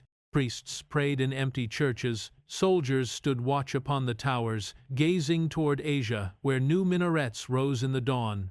In the spring of 1453, the storm would finally break. But before that last siege, Constantinople experienced a strange peace, a melancholy grace, as though the city itself knew that its time had come. The chants of the Hagia Sophia, the tolling of bells, the lapping of waves along the sea walls all seemed to echo the same refrain, that nothing, not even an empire, lasts forever. Yet, in that twilight, the Byzantines achieved a kind of immortality. Their courage, their learning, their faith, all the intangible strengths that had carried them through 1,000 years were distilled into those final, quiet days. And as the sun set behind the Theodosian walls, casting long shadows across the worn stones, Constantinople, weary, unbowed, eternal, awaited its fate, with the solemn dignity of a civilization that knew it had given the world its best. The fall of the Queen of Cities, the dawn of April 6, 1453, arrived with the low, distant thunder of cannon fire. From the hills across the Bosphorus, the guns of Sultan Mehmed II began their terrible work, sending echoes rolling through the mist that hung over Constantinople's walls. The siege of the Queen of Cities had begun. Inside the city, the air was heavy with incense and fear. Emperor Constantine XI Palaiologos, the last in the long line of Roman emperors, moved quietly among his men, offering words of courage. He was no longer a ruler of an empire, but the captain of a single besieged city. Yet to the defenders, Greeks, Genoese, Venetians, and a few brave volunteers, he was still the Basileus of the Romans, the living heir to 1,000 years of history. The Ottoman host encircling the city was vast, perhaps 100,000 strong. Mehmed, only 21 years old, had prepared for this moment with an intensity that bordered on obsession. He had built the fortress of Rumeli Hisar, opposite the old Anatolian castle, to choke the Bosphorus, cutting off aid from the Black Sea. He had gathered ships, siege engineers, and the largest cannon the world had ever seen. Massive bronze monsters cast by the Hungarian master Orban, each capable of hurling stone balls weighing more than half a ton. For the first week, the guns roared day and night, shaking the earth. Dust and fragments showered the defenders as the ancient Theodosian walls, those same walls that had repelled Persians, Arabs, Avars, and Bulgars, began to crumble. Yet each night, under flickering torchlight, the Byzantines and their allies rebuilt what had fallen, patching gaps with rubble, timber, and prayer. It became a rhythm of destruction and defiance, the thunder of day, the labor of night. Mehmed's fleet guarded the sea walls along the Golden Horn, but the Byzantines had blocked the harbor with a massive iron chain stretched between the city and the Genoese colony of Galata. When the Ottoman admiral failed to breach it, Mehmed conceived a feat of audacity, hauling dozens of ships overland across greased wooden tracks behind Galata and launching them inside the Horn. When the citizens awoke to see enemy masts rising from what had been a safe harbor, their disbelief turned to dread. The city was surrounded by both land and sea. Through April and May, the struggle continued. The Genoese captain Giovanni Justiniani commanded the main defenses along the Mesotation, where the bombardment was fiercest. His discipline and skill held the line, giving the exhausted defenders hope. Constantine worked beside him, sharing dangers and food alike. Chroniclers tell of the emperor walking the walls in plain armor, speaking softly to his soldiers, calling them brothers. But faith could not replace numbers. Each week, the gaps widened. Supplies dwindled. The Ottomans launched assaults, fierce, chaotic waves of infantry and janissaries, but were beaten back with boiling oil, arrows, and the deadly Greek fire, that ancient Byzantine secret weapon still brought out from dusty arsenals. The corpses piled at the base of the walls became grotesque ramparts of their own. Inside the city, life narrowed to ritual and waiting. Priests led processions carrying icons through the streets, chanting hymns older than memory. The people prayed for a miracle. Rumors spread of angelic armies seen in the clouds, of saints guarding the gates, but the miracle never came. On May 28, Constantine called his officers and clergy to the imperial palace for one last council. They ate together quietly, a simple meal of bread and wine, like a final Eucharist. The emperor asked forgiveness from all, and was forgiven in turn. That night, he rode to the Hagia Sophia, where the clergy and people gathered for a last service. Greeks, Latins, monks, and soldiers divided for centuries stood side by side, singing the same hymns beneath the great dome that had witnessed 1,000 coronations. It was said that even the icons wept. Before dawn on May 29th, the final assault began. 3 waves of attack smashed against the shattered walls. First came the irregulars, then the Anatolian troops, and finally the janissaries, disciplined, silent, advancing under the rising sun. Justiniani was struck by shot and carried away, his departure breaking the defender's spirit. Constantine, refusing to flee, cast aside his imperial purple and fought as a soldier.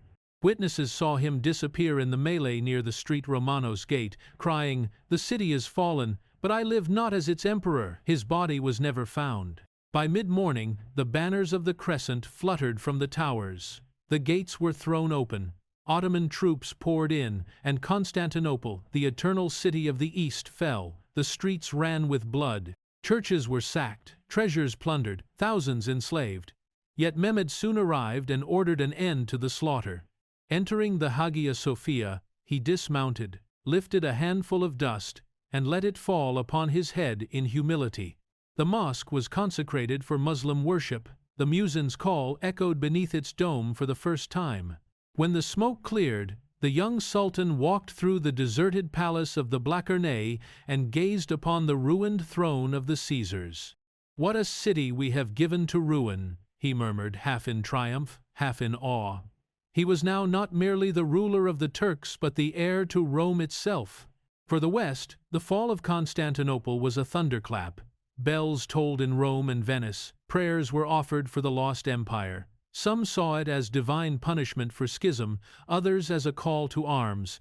But no crusade came. Europe was moving on to exploration, to new worlds, and Byzantium's death marked the end of the old. For the East, however, the fall was not merely an ending but a transformation. Mehmed made Constantinople his capital, calling it Istanbul. He welcomed Greek scholars, artisans, and merchants, repopulating the city. The Byzantine legacy, its bureaucracy, architecture, and scholarship, was absorbed into the Ottoman system. Even in conquest, Byzantium endured, reborn under a different faith. Thus ended the empire that had survived 1,000 years beyond Rome, an empire of marble and mosaic, of theology and intrigue, of unbroken faith. The last light of the ancient world had gone out, but its glow lingered, reflected in the domes of Moscow, the libraries of Florence, and the very idea of civilization itself. And on quiet nights, when the Bosphorus lies still, some say the faint echo of distant bells can still be heard beneath the city's hum, echoes of the Queen of Cities, the ghost of Byzantium, whispering that no empire truly dies as long as memory endures. The afterglow of empire. When the last echo of cannon fire faded, the empire that had called itself Rome for over 2 millennia had ceased to exist. Yet, as the smoke drifted over the Bosphorus and the shattered domes of Constantinople, something remarkable happened. The end of Byzantium did not feel like disappearance, it felt like diffusion. Its light, fractured by conquest, scattered into 1,000 points that continued to glimmer across the world. In the days following the city's fall, Sultan Mehmed II, the conqueror of Constantinople, moved swiftly to transform ruin into rebirth. Where Western Europe saw catastrophe, he saw opportunity. He envisioned his empire not merely as Turkish or Muslim, but as imperial in the Roman sense, universal, enduring, and ordered. He adopted the title Caesari Rum, Caesar of Rome, an audacious claim that the mantle of the Caesars had passed, unbroken, from Augustus to himself, and in a sense it had. The young sultan restored Constantinople, rebuilding its walls, repopulating its empty quarters, and encouraging traders, artisans, and scholars of all faiths to return.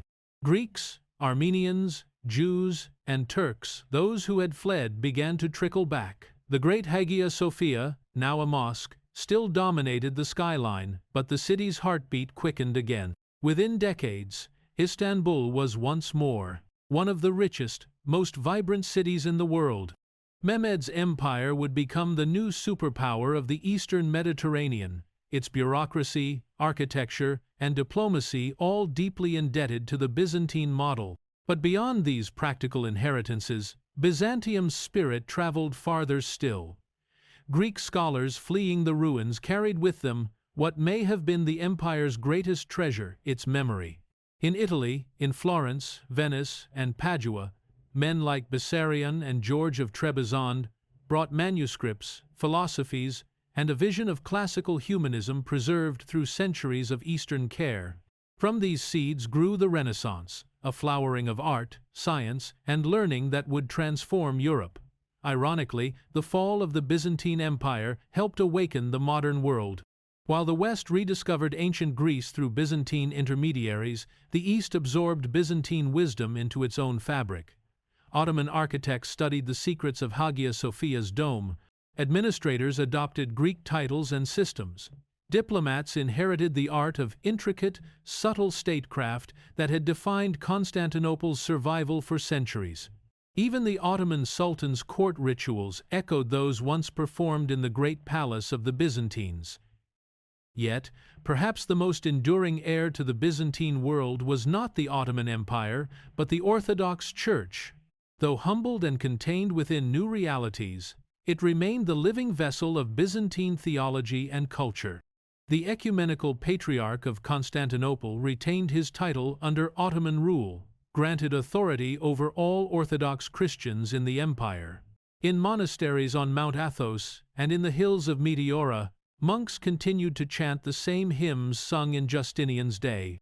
The empire had fallen, but its faith lived on.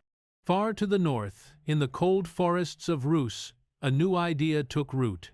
The city of Moscow began to see itself as the Third Rome. With Constantinople fallen and Rome long since severed by schism, Muscovite princes claimed to inherit the sacred mission of defending orthodoxy. When Ivan III married Sophia Palaiologina, the niece of the last Byzantine emperor, the connection became literal as well as symbolic.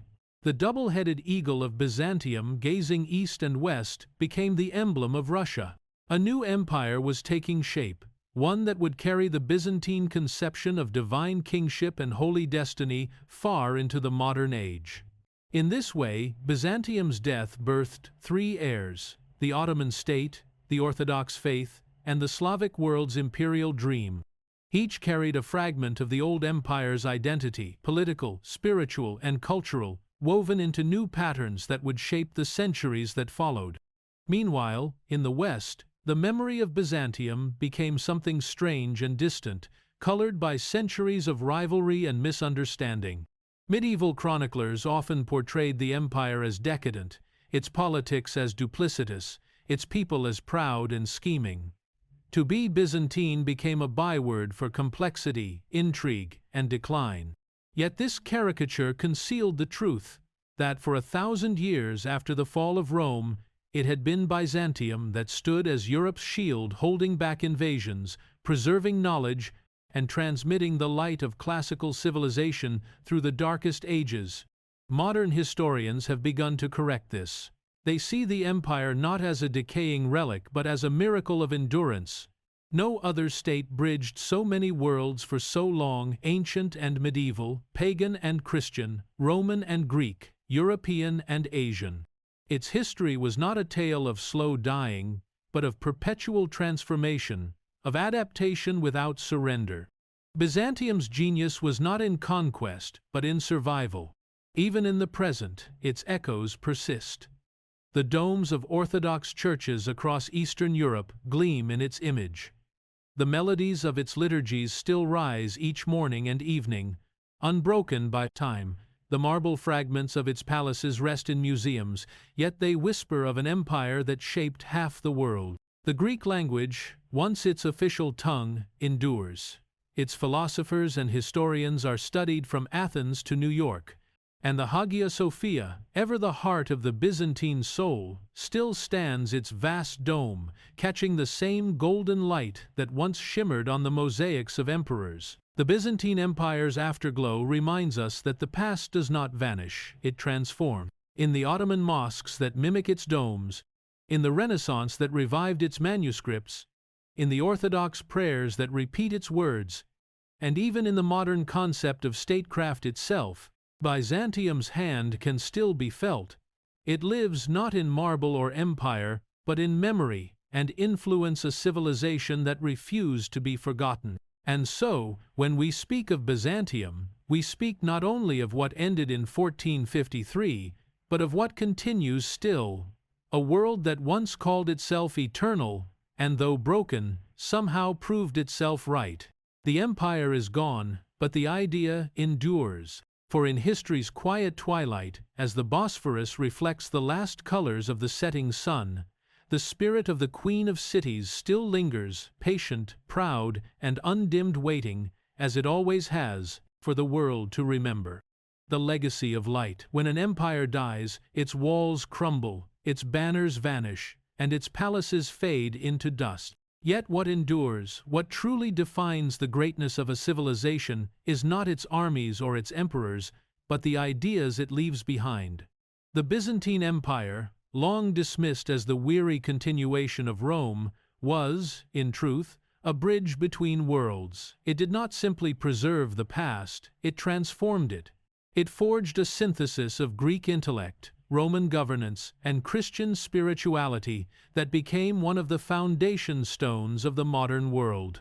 After the fall of Constantinople, the Western world inherited a strange paradox. On one hand, the memory of Byzantium was shadowed by centuries of rivalry, of crusades and schisms that had divided Christendom. On the other, the very principles of civilization that Europe would come to celebrate, law, learning, art, and faith, were all profoundly shaped by Byzantine hands. To speak of Byzantium's legacy is to trace the veins of a civilization that quietly nourished the roots of our modern world. The first and perhaps most overlooked legacy was intellectual. Byzantium was the great preserver of knowledge. In the silent rooms of its monasteries, beneath oil lamps and the smell of parchment, generations of scribes copied the works of Plato, Aristotle, Euclid, and Galen. For them, this was not nostalgia, it was continuity. The Byzantines saw themselves as the true inheritors of the classical world, guardians of reason and order amid chaos.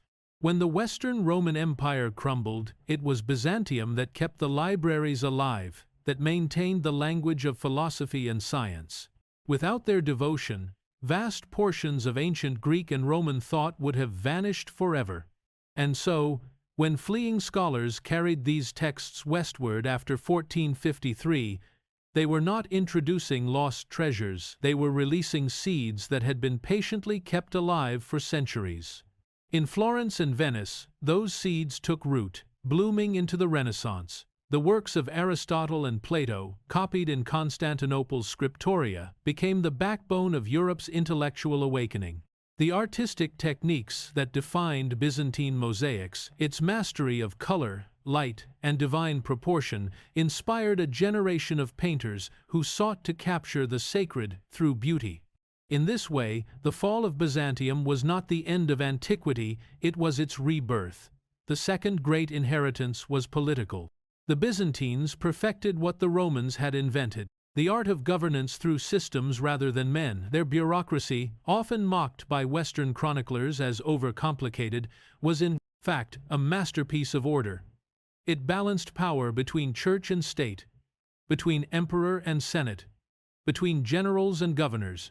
Titles and ranks, the intricate hierarchy of officials and dignitaries, may seem ceremonial now, but they were the glue that bound a vast, diverse empire together.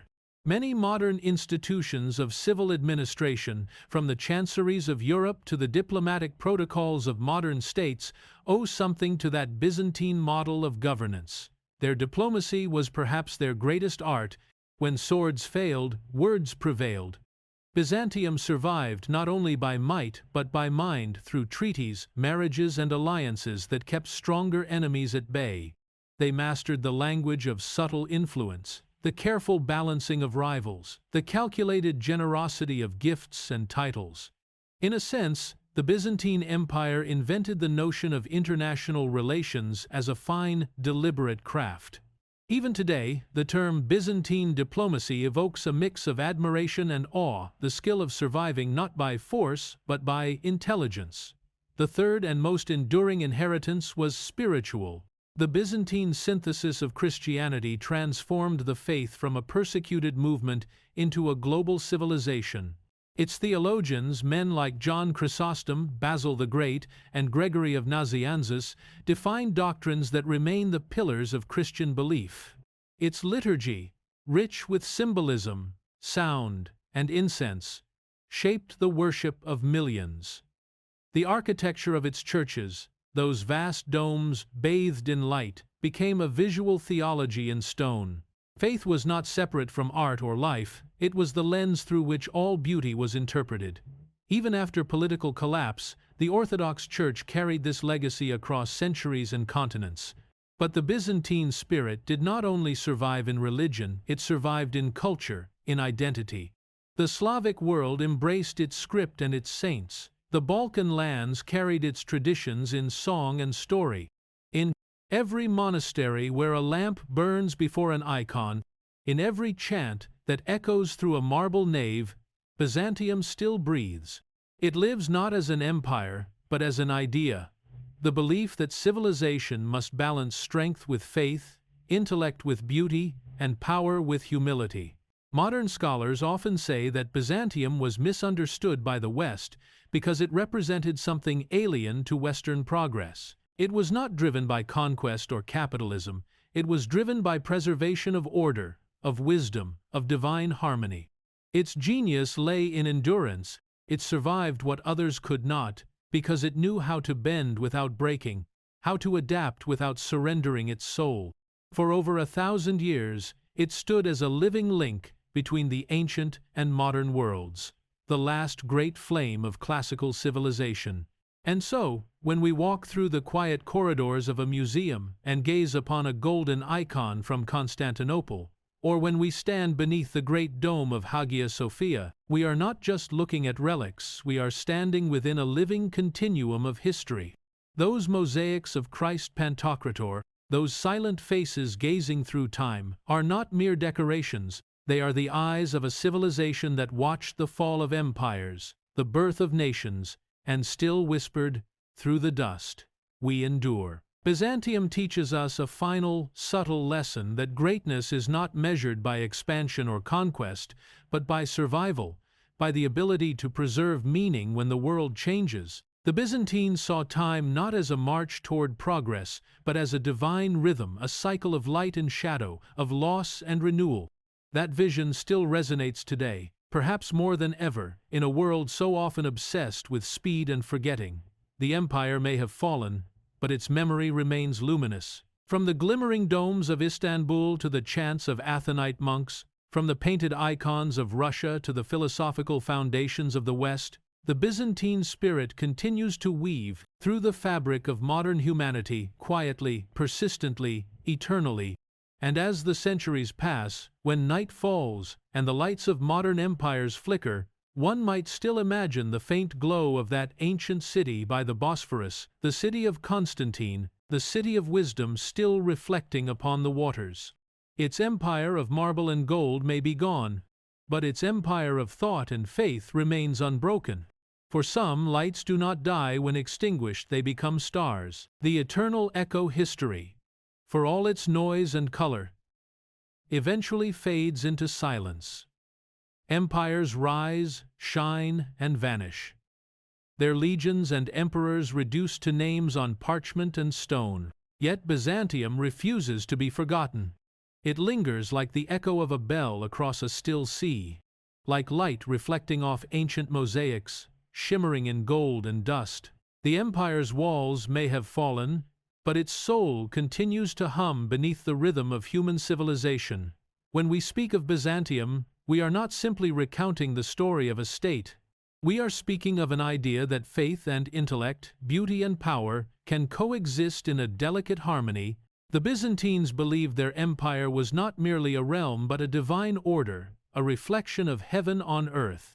Their world was built upon conviction that the sacred could dwell in the ordinary, that art could be prayer, that knowledge could be a form of worship. This vision, once confined within the golden walls of Constantinople, quietly transcended them. Centuries after the city's fall, the whisper of Byzantium can still be heard. It murmurs in the liturgies of Orthodox churches, in the mathematical elegance of domes and arches, in the subtle diplomacy of modern states, and in the enduring fascination of historians, who still turn their gaze eastward. In some ways, it is less an empire that died than a melody that changed key, a song of civilization that continues to resonate through time. The Ottoman conquerors, who raised their crescent above Hagia Sophia, became the first bearers of that melody. They absorbed its rhythms into their own culture, its architecture, its ceremony, its vision of imperial universality. Mehmed the Conqueror's Istanbul was, in many ways, a Byzantine city in new garb, structured, diverse, alive with scholarship and trade. The Sultan called himself Caesar not as blasphemy, but as acknowledgement. He understood what so many others had not, that Byzantium was not destroyed, it had transformed. To the north, that transformation took another shape. In the Orthodox lands of Russia, Bulgaria, and Serbia, Byzantine art and theology became lifelines.